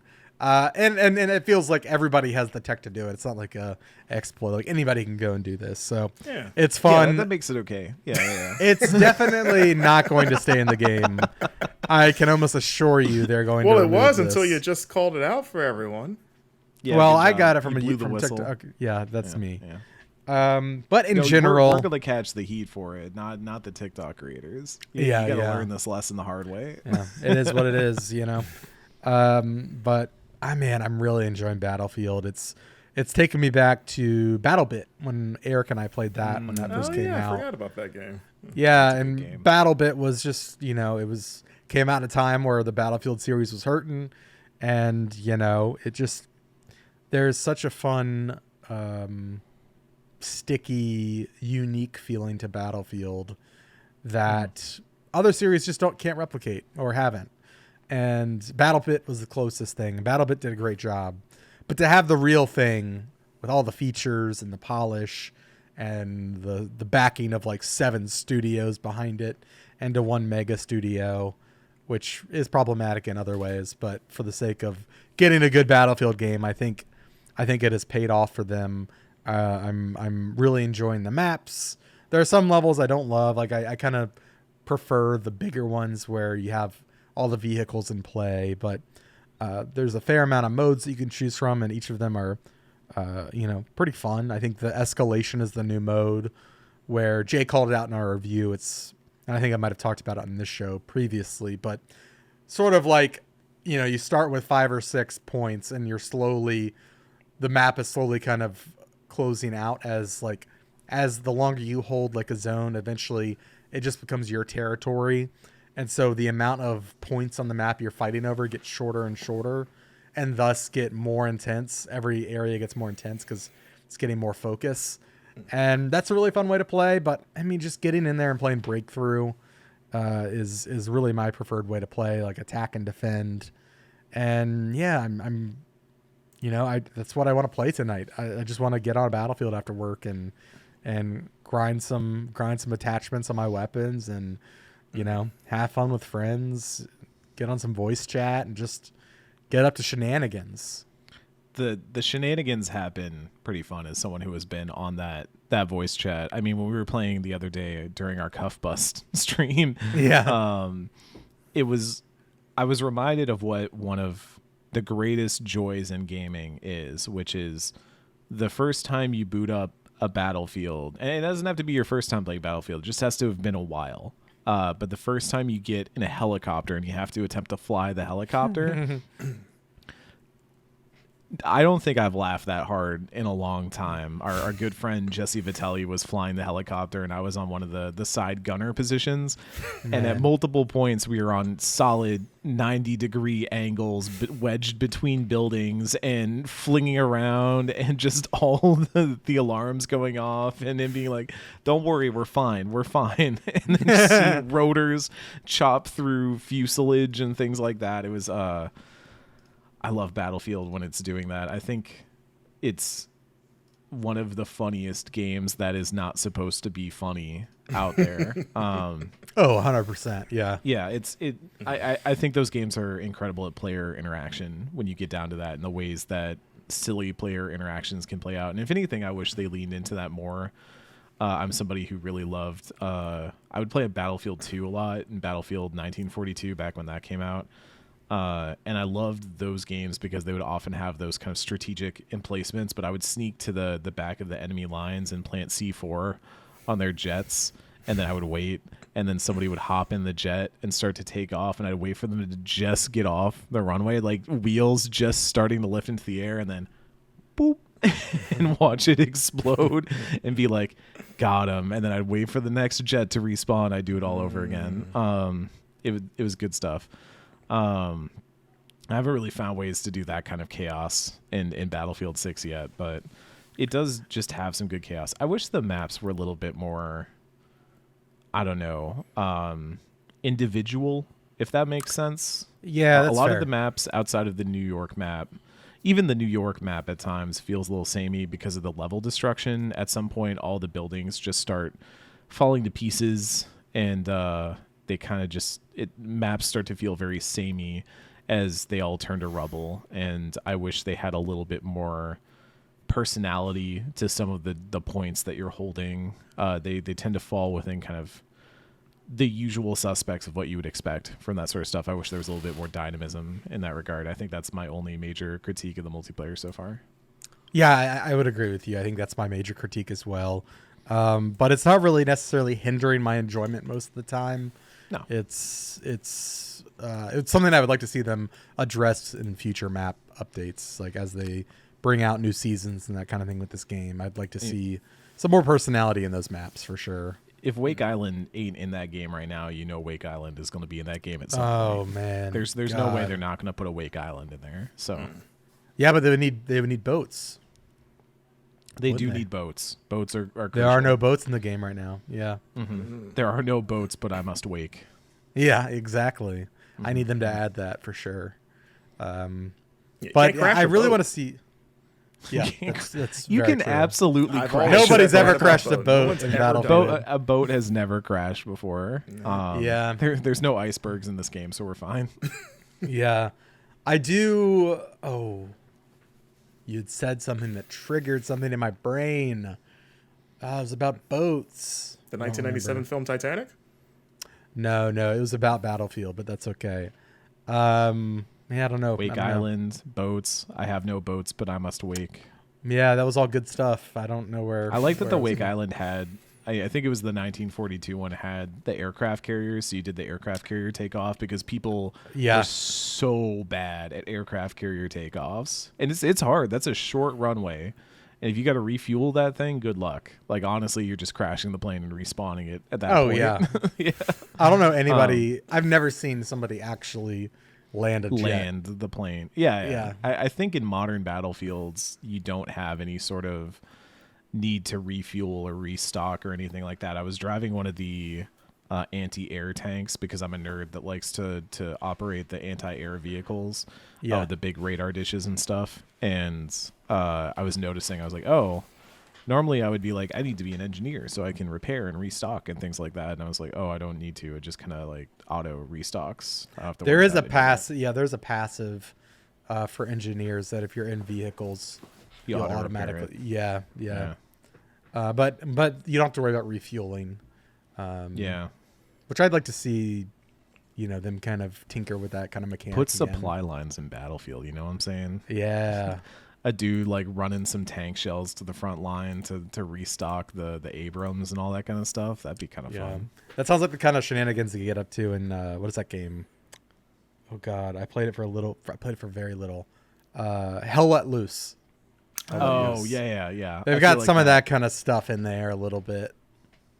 That's because it was old timey war. Now we've invented ways of not having to do that. Yeah. It's like when Mass Effect 1 came out and they were like, we just don't have clips anymore because we invented guns with infinite bullets. Yeah. Exactly what we needed.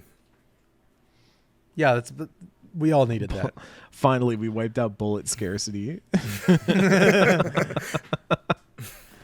yeah, that's about all I got to say about Battlefield. I just want to be playing it, It's scratching the itch. It's not doing anything wild. It's very straightforward, but it's hitting the spot. Seems like it's like a good back to basics almost from what I like. I would say meat and potatoes Battlefield. Kind of needed to be, yeah. It kind of needed to be, yeah. It feels like a foundation for something bigger. Oh, I remember what I was gonna say.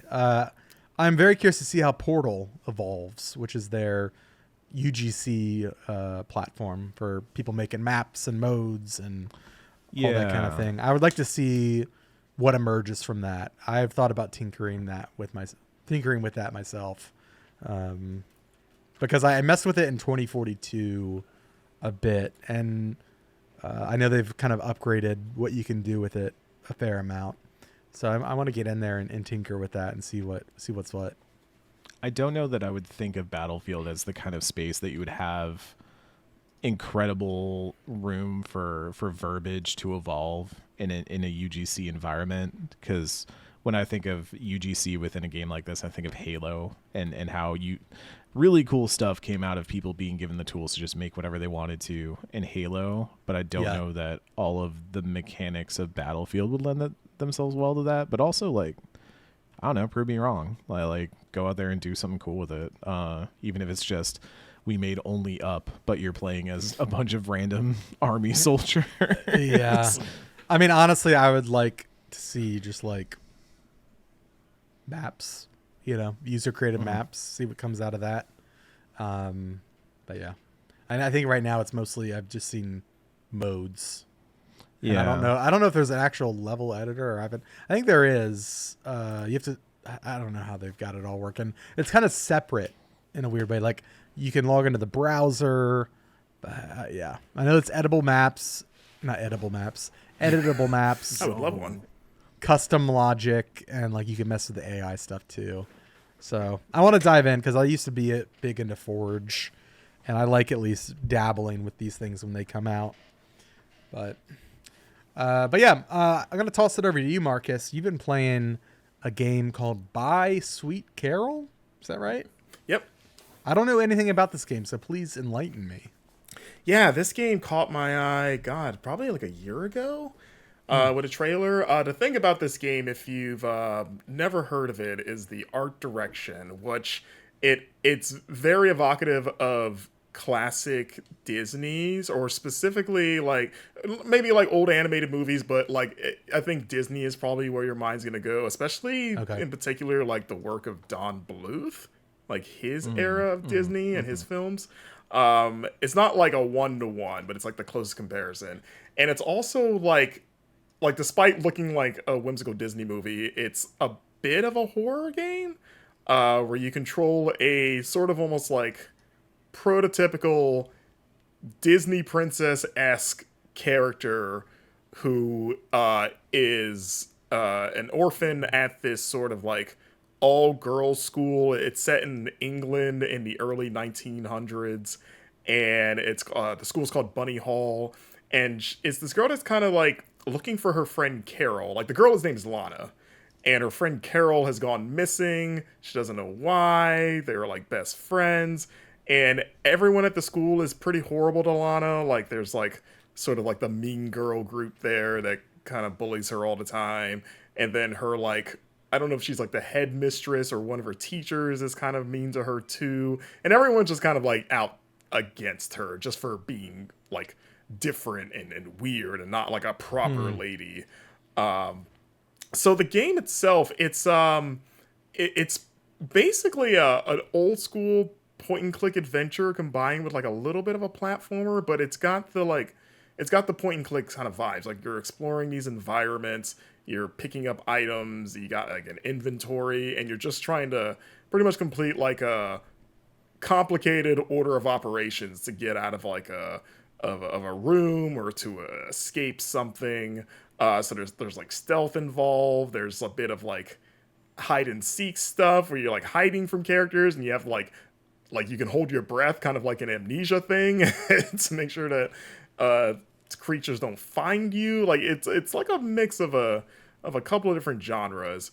And I think so far, like I'm on the 4th chapter right now, so like a few hours in, I'm enjoying it just because I love the presentation, and I just like the like it's got like a soundtrack that's evocative of old Disney movies, like kind of like swelling, and it's like inspiring. But then you kind of get to the kind of more subversive stuff of like, oh, there's like a creepy owl here with like glowing red eyes, and oh, I'm being chased by like a weird bunny creature that looks like it used to be a teacher, but is like now this like horrifying rabbit that's chasing me with a giant like meat tenderizing mallet, and I have to hide from it as I'm trying to solve a bunch of puzzles around this thing.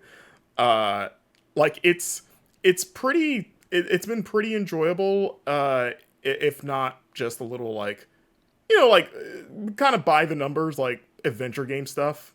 You know, you read like a diary, and it's like, oh, okay, I need to find a key. Oh, there's a locked door here, or here I need to divert electricity to activate this machine to grind up some meat to then do this. Like it's like a lot of like, you know, kind of seeing the solution and then working backwards in the way that a lot of adventure games are. I think my biggest problem with the game so far is that it's a bit janky, at least on PS5, which is where I'm playing it. It's on, I think, like mostly everything. I know it's on PC and Xbox. It might be on Switch. I'm not sure. But there's a bit of a there's a hitchiness to some of the animations, because you can like do some like light platforming and jumping around and like climbing stuff. And there's I don't know if it's something maybe with the animation or if it's like, I don't know, but there's like a little bit of like almost like a tech demo feel to some of the interactions, where it's like, ooh, this feels like this could have been, you know, a little bit more polished to make this a little less like a little less rough. Yeah. Like, and even some of the like voice acting and like the lip sync is pretty off with certain characters. The other big thing that I unlocked recently is that you get the ability pretty early on to turn into a rabbit. So cool. You can transform into a rabbit at will, and that opens up new gameplay where you're kind of the rabbit's faster and can kind of like crawl into areas that Lana, as a grown, or I guess like a regular sized person, can't access. It can be good for running away from things if the rabbit's smaller, but the rabbit's also more vulnerable, can't take as many hits as Lana. I also interacted with another character that you kind of switch between, who is a guy. He's like a weird looking, like the way he's drawn, he almost looks like he comes from a different game because he has a little bit more of the like kind of like early kind of like tube animation look to him. Like if like think of Cuphead a little bit as a modern example. Like he's like the only thing in the game that kind of looks like him, and I'm wondering what that's all about. But there's like a segment where you're switching control between Lana and this guy, who you're controlling his head and nothing else because it's been separated from his body. This game's weird, guys. I don't know if that was evident or not. There's a lot of weird stuff in this game. But yeah, so far it's been fine. Like, it hasn't like blown me away once you kind of settle into sort of like the novelty of the presentation. But there is a story that is the story being told so far is interesting. Like, it seems like there's like a bit of a like Lana brushing up against this alternate sort of like reality that has all these fantastical creatures that are kind of bleeding into the sort of like mundane world that she occupies, and that she seems like they're seeming like she might have a bigger destiny than she's aware of, and she's trying to, like I said, just find her friend Carole, but there seems to be a conspiracy around her. Like maybe the school staff maybe knows more than they're letting on, and there's a lot of like the sort of like the rabbit motif that keeps appearing between like the bunny monster and the name of the school and Lana turning into a rabbit. It seems like there's something like a larger lore with like rabbits that they like where I stopped. They kind of like open the door a little bit more on that. I'm kind of interested to see where that goes. Well, cool. It certainly grabs me like visually. But I don't know, like the horror side of it seems. I will say the horror is. Okay, I say this as like I love horror, so my tolerance for horror is pretty high. Like I can endure a lot of really scary stuff. This has been very mild, like very, very mild. Like it's been more like, ooh, like almost like Halloween spooky. I was gonna say whimsical horror in a way. Yeah. You're like, oh, that owl looks a little creepy. What little I've seen of it kind of reminds me of Clock Tower in that way. Like it gives me some Clock Tower vibes. Maybe not wholly in gameplay, but just in the sort of aesthetic and vibe it's going for, somewhere in the realm of like Clock Tower meets Alice in Wonderland type vibes. Yeah, like I can see that. Like there's like a few like mild jump scares here and there. There's only been one like jump scare that like really got me because it was so unexpected. But I think if you're interested in this game because you think it looks cool in the art direction and you like sort of like classic adventure styles, but the horror is the barrier so far, at least from what I've played, I think it's been more than manageable. And I think sort of the like there's like plenty of levity between the sort of like more overtly scary stuff that kind of balances it out, gives you a nice break from it. So yeah, I can't speak for the rest of the game. Maybe it goes off the rails and becomes like terrifying later on. But I've actually been sort of surprised. I felt like a lot of the trailers were leaning into the sort of the thing of like, oh, it's like a Disney movie, but it's terrifying, and it's like, it's not really so far. So, yeah, that's fair. Yeah. Well, cool. That was by Sweet Carole, in case you missed it. And to round out the show, I'm going to toss it over to Eric.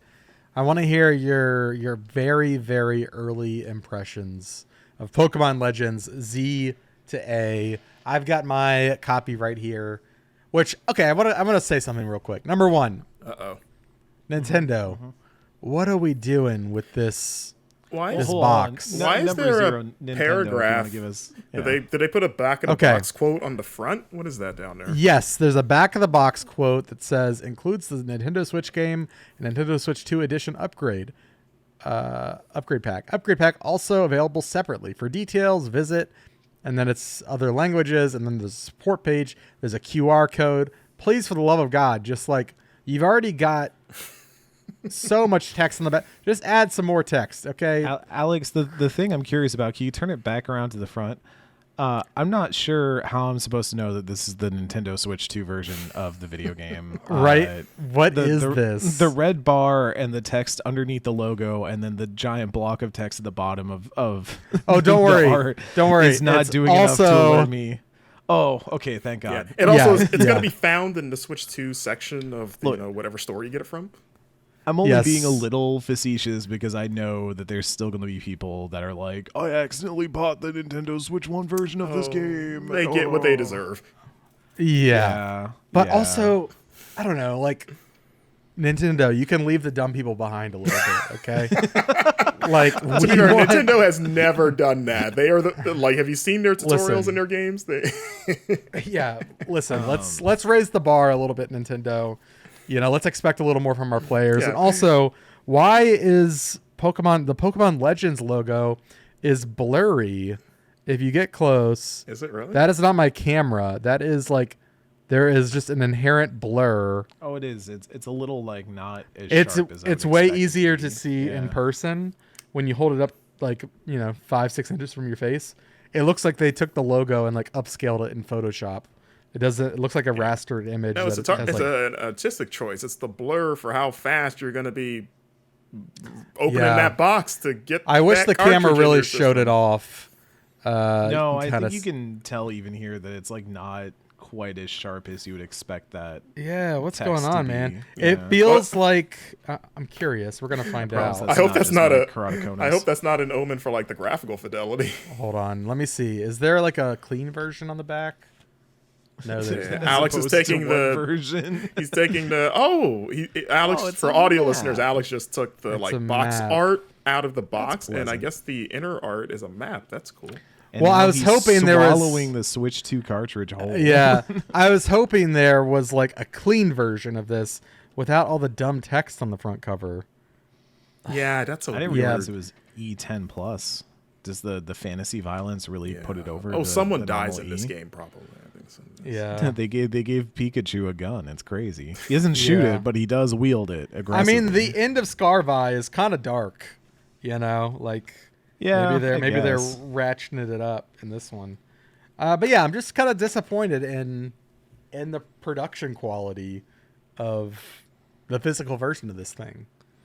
This is probably like the thing that I say that gets me the most heat, so I'll just say it. I've been a digital buyer of games for a while now, and so that doesn't really bother me because I just preloaded this thing last night at like 11 and was golden. Yeah, that's fair. I go back and forth. For the Pokemon games, I like to get them physical.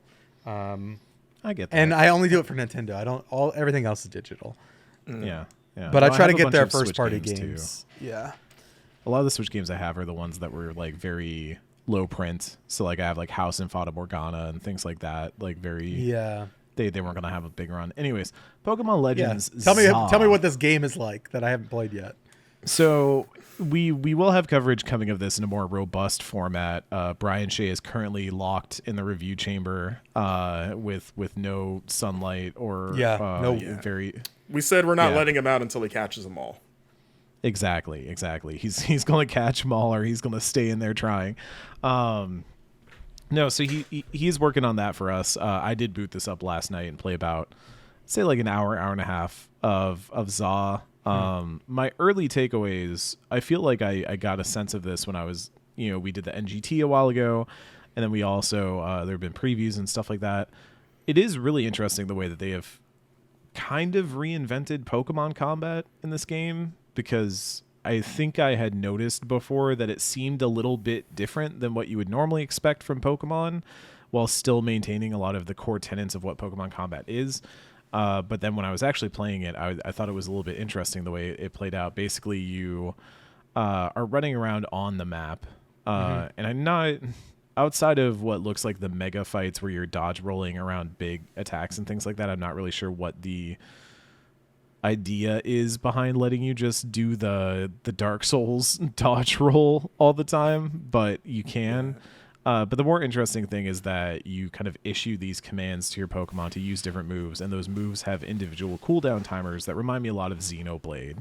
And so there is, what I think I like about it is that it encourages you to use those status moves a little bit more, because it means that you're kind of getting this interesting DPS rotation in that feels almost MMO-y compared to, say, Pokemon, where you're kind of going, my turn, your turn, my turn, your turn. Now there's a little bit more incentive to say, well, I'm going to use Tail Whip or Leer, and then I'm going to follow it up with some attacks. And I'm kind of doing things on cooldowns, and it incentivizes that play style a little bit more. Also makes battles a little bit faster, I feel, because you do... I mean, things die faster. Pokemon are kind of out in the open world. It's a little bit easier to just kind of like beef with them real quick and then settle it. I'm curious on that front. In Scarvi, there was that ability where you kind of throw your Pokemon out and they would just go fight stuff. The fast battle, yeah. Is that in this game? No, well, kind of. So the way it works now is you basically just have a Pokemon out. Like you have your. Did you play Arceus at all? Yeah, is it similar to that? It's pretty similar to Arceus in that way. There's also kind of the free range Pokemon catching where you throw the ball and you can kind of aim it and things like that, and sneak up on them with crouch attacks to get, stealth captures and things like that. A lot of that has returned from Arceus. I think that has really surprised me. I do think the world of Lumiose is delightful. I love it. I was actually... It's really embarrassing of me. I was taking a lot of screenshots of the hotel that you go to stay in, because you go into this hotel and there's just all these different chairs laid out with a rug and some coffee tables and stuff like that. I've been kind of in that zone because I just moved to a new apartment and I've been kind of decorating and things like that. But I was really kind of taken aback by how the Pokemon Company and Game Freak specifically, are really good at just creating these lived-in environments that feel like they're natural, like people exist there. You go into the hotel room and there's a little station where the cookies and the water are that you kind of get whenever you go to a hotel, and there's a nightstand that has a lamp and a phone next to it and a little outlet for people to plug in their charging stuff, and there's kind of the little luggage rack set out for you that your character puts their travel bag on. And I know it's a really weird thing to hone in on, but it played out. The more I played this game, the more I was like, there's a lot of just little touches throughout each area in Lumiose that makes it feel very vibrant as a landscape. I was worried that going to a city would make every block kind of feel the same. That's been my main worry. Yeah. You just have building by building by building. And instead there's definitely a lot of storefronts and buildings that just kind of exist as blocked in dressing when you're in the wild areas and things like that. But even within there, you'll go by a stall and somebody's selling some goods or something, and they'll kind of have it laid out and it'll look like somebody actually like went to a city and set up their stall, just like you would see if you were in, name a major metropolitan area. So it's I find that really surprisingly appealing out of all this. The fashion, from what I've seen, is very, very good for people who like character customization. I think Pokemon, when they do that very well, and that's really fun to see. And so far, I'm not even close to being able to comment on a story or anything like that, but I do like the general setup of Lumiose is kind of having these nightly battle royales where people are competing in the streets for points to become the best trainer in the city and stuff like that. I said this on Blue Sky, but I was like, maybe having a walkable city where everybody at night challenges each other in my latest hyperfixation would fix me. I had that moment where I was like, it'd be pretty sick if I live in a fairly walkable city now, but like if I lived in a walkable city and then at night everybody just went out into the streets and started, doing Magic the Gathering Commander duels, that'd be kind of sick. I'd be pretty into that. You should play the Pokemon trading card game on Game Boy Color. Hey, look, that's an all-time GOAT right there. That's the best. I think that's like the most slept on Pokemon game, in my opinion. Yeah, absolutely. I know the Legends series is different than like the mainline Pokemon games, but are you still picking like a starter? Like who was your first Pokemon? I went with Tepig. My options were Tepig, Totodile, and Chikorita. I don't particularly love any of those options, if I'm being honest with you. That's weird. Why are two of them from the same gen and then Tepig's from like the later gens? That's a weird I think mix. If I remember right, the fire Pokemon of that one was Cyndaquil. Cyndaquil. Yes. That's the last. And Cyndaquil was in Arceus as the fire option. So. Oh. Yeah. Yeah, I will say Totodile is one of my favorite characters in Pokemon. And so I will be picking him. But I do want to say people hate on Tepig and like his evolution line, like Imbor and all that. I'm a Tepig defender. I just want to say that. I think he's cute. I don't know. I've never played his games, but he's like a cool fire pig, right? Yeah, I didn't play his original gen, but I picked Tepig just because I was like, I don't really love Totodile. I don't love Chikorita, so because I went with Cyndaquil in that gen. So did I. But so it's like I'll just go fire on this one. I tend to like the fire starters a fair bit, and Tepig. Another thing that this game nails is the animations, just little animations. So you pick Tepig. And you have your first battle, and then Tepig's like, yeah, and walks up to you, and you put your fist out to fist bump it, and it does like a little hop and spin and like slaps your fist with its tail, and then it's like, haha, and I'm like, yeah, Tepig rules, man. It's my ride or die right there. And so, yeah, I think they nail that. One thing that I will just say almost immediately apparent, and probably what the largest complaint of this game is going to end up being, no voice acting. Is that... Do the games normally have voice acting? No, but it's really become a problem at this point. Like, I can't sugarcoat it anymore. There are entire cutscenes where people are talking, having conversations like we are right now, and they're just mouthing. They're just like pantomiming, talking. Have, there's subtitles at the bottom. Okay, so they do Oh, okay. Like this is going to be bad audio for people listening on the podcast, but they're basically like. Yeah, like talking with their hands.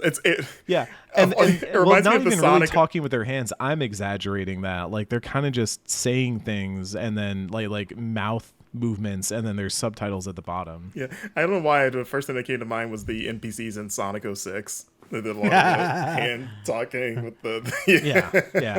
Yeah. And it really. There are a lot of big, not even big story moments, but like things happening and characters getting involved where I even had moments where it felt unclear who was talking in a cutscene because of the fact that there was no voice acting. Because I imagine it switches cameras too. Like it does, but in one specific cutscene, the first one that you see, there's kind of three characters in a group, and it feels... undetermined which one is specifically talking at which time, and I was kind of going like, I know I'm not supposed to be following everything that's happening right now, but this feels like unintentionally ambiguous. Yeah, and that's I don't know. It just feels like my thought on it is, if you're not going to have voice acting, then don't do the cutscenes. Just have it all be text boxes that you thumb through, because then at least it's like, okay, well, you still have text boxes that have characters' names on them, and you can kind of follow like who is talking. Right. But if you're going to have cutscenes, I mean, the most annoying one, the one that always gets brought up, is in Sword Shield, there was a fight that happens in kind of a rock venue where someone is literally playing music and singing a song and is just headbanging and singing into a mic, but there's no noise whatsoever. It's just like the same background music is playing. It has not changed whatsoever. And it's not like reflecting. There's not somebody singing.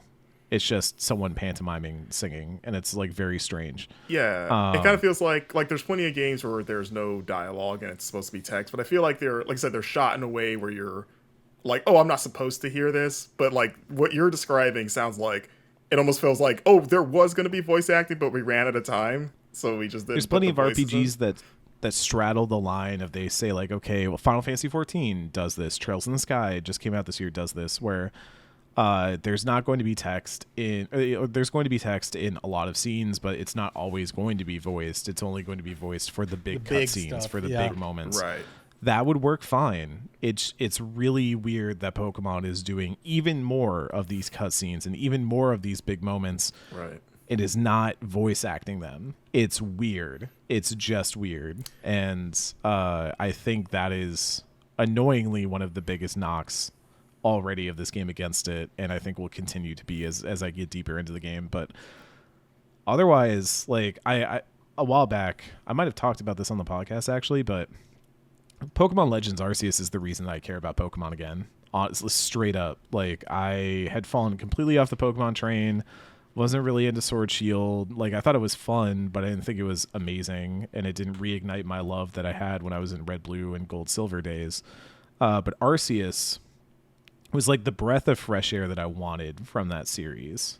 And Z through A, feels like it is doing the same thing, where I'm just like, this feels fun, this feels new, this feels interesting. This is a side of Pokemon that I've always wanted them to explore. I love the concept of what is a city like when Pokemon live in it, when they're part of that world, and what are the tensions that arise from it. Like Detective Pikachu kind of touches on this too, but the idea of a different angle of Pokemon life and this sort of battle royale thing. God, I love a tournament arc. Like it's hitting a lot of big buttons for me in terms of this is the sort of story that it feels like refreshing and new and different and intriguing and fun. And so in that way, it's like, cool. Game Freak still has the sauce, still has the juice when they need it, but there's still a few things that feel like they're holding Pokemon back from hitting those like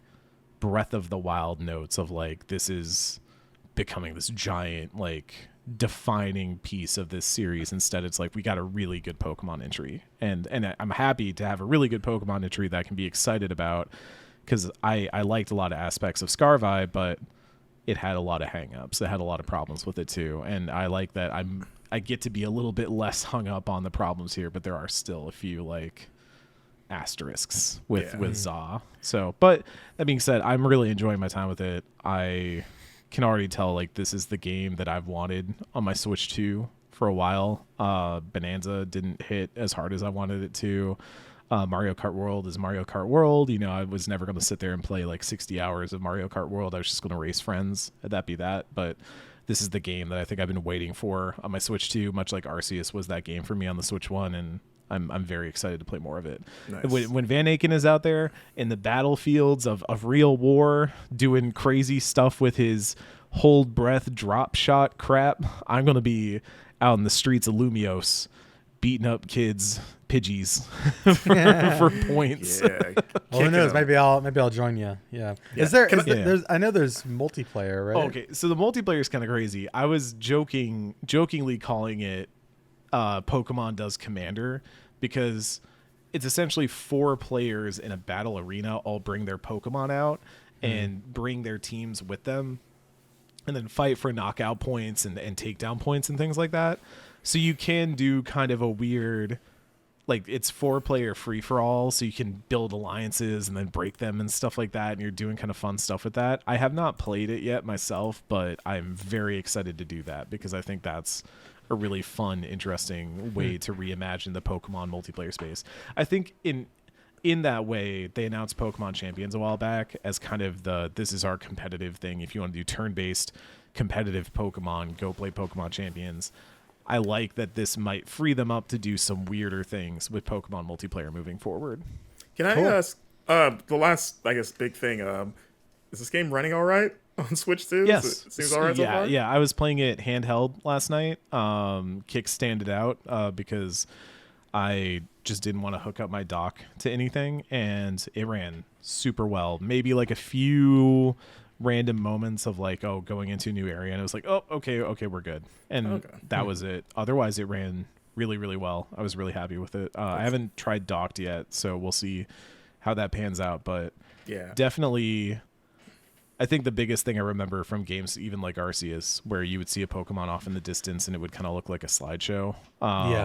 I've not had any of those moments yet in Z through A, and that's been very reaffirming. This is also on normal Switch, right? Like, or Switch 1, no, I'm playing on Switch 2. To clarify, I am playing on Switch 2. Yeah, so. I was like, I don't know. Have we heard anything yet about how the Switch 1 version runs? Go via con Dios on that one. Go with Arceus, my friend. Yeah. I mean, I have a Switch 2. You gotta go find out yourself. I've been very curious about just I'm not like into Pokemon, well, but the performance. Van Aken, can you pull up the box again and check to make sure that there is a Nintendo Switch 2 version? I wasn't clear. Yes. On the box. Yeah. Also, while I was looking, I also realized the top it's one screenshot, but like different frames.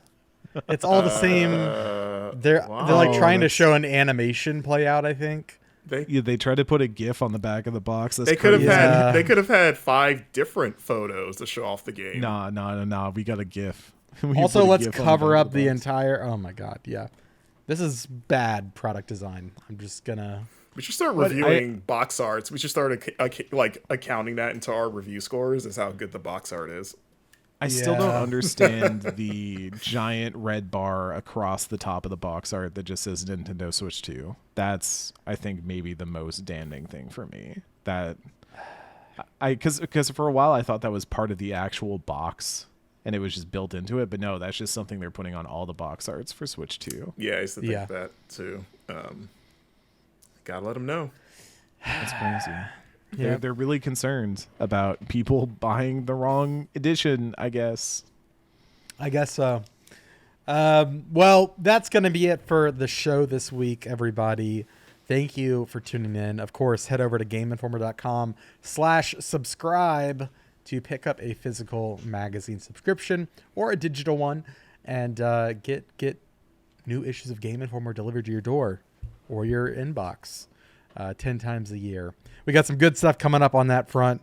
Don't forget to check out our Outer Worlds 2 coverage over at GameInformer.com/Outer Worlds 2. And stay tuned for next week on the Game Informer Show. I've been Alex. That's been Eric and Marcus. Be sure to follow them. You can follow Eric at CMoosi, SEAMOOSI. You can follow Marcus Stewart at Marcus Stewart 7.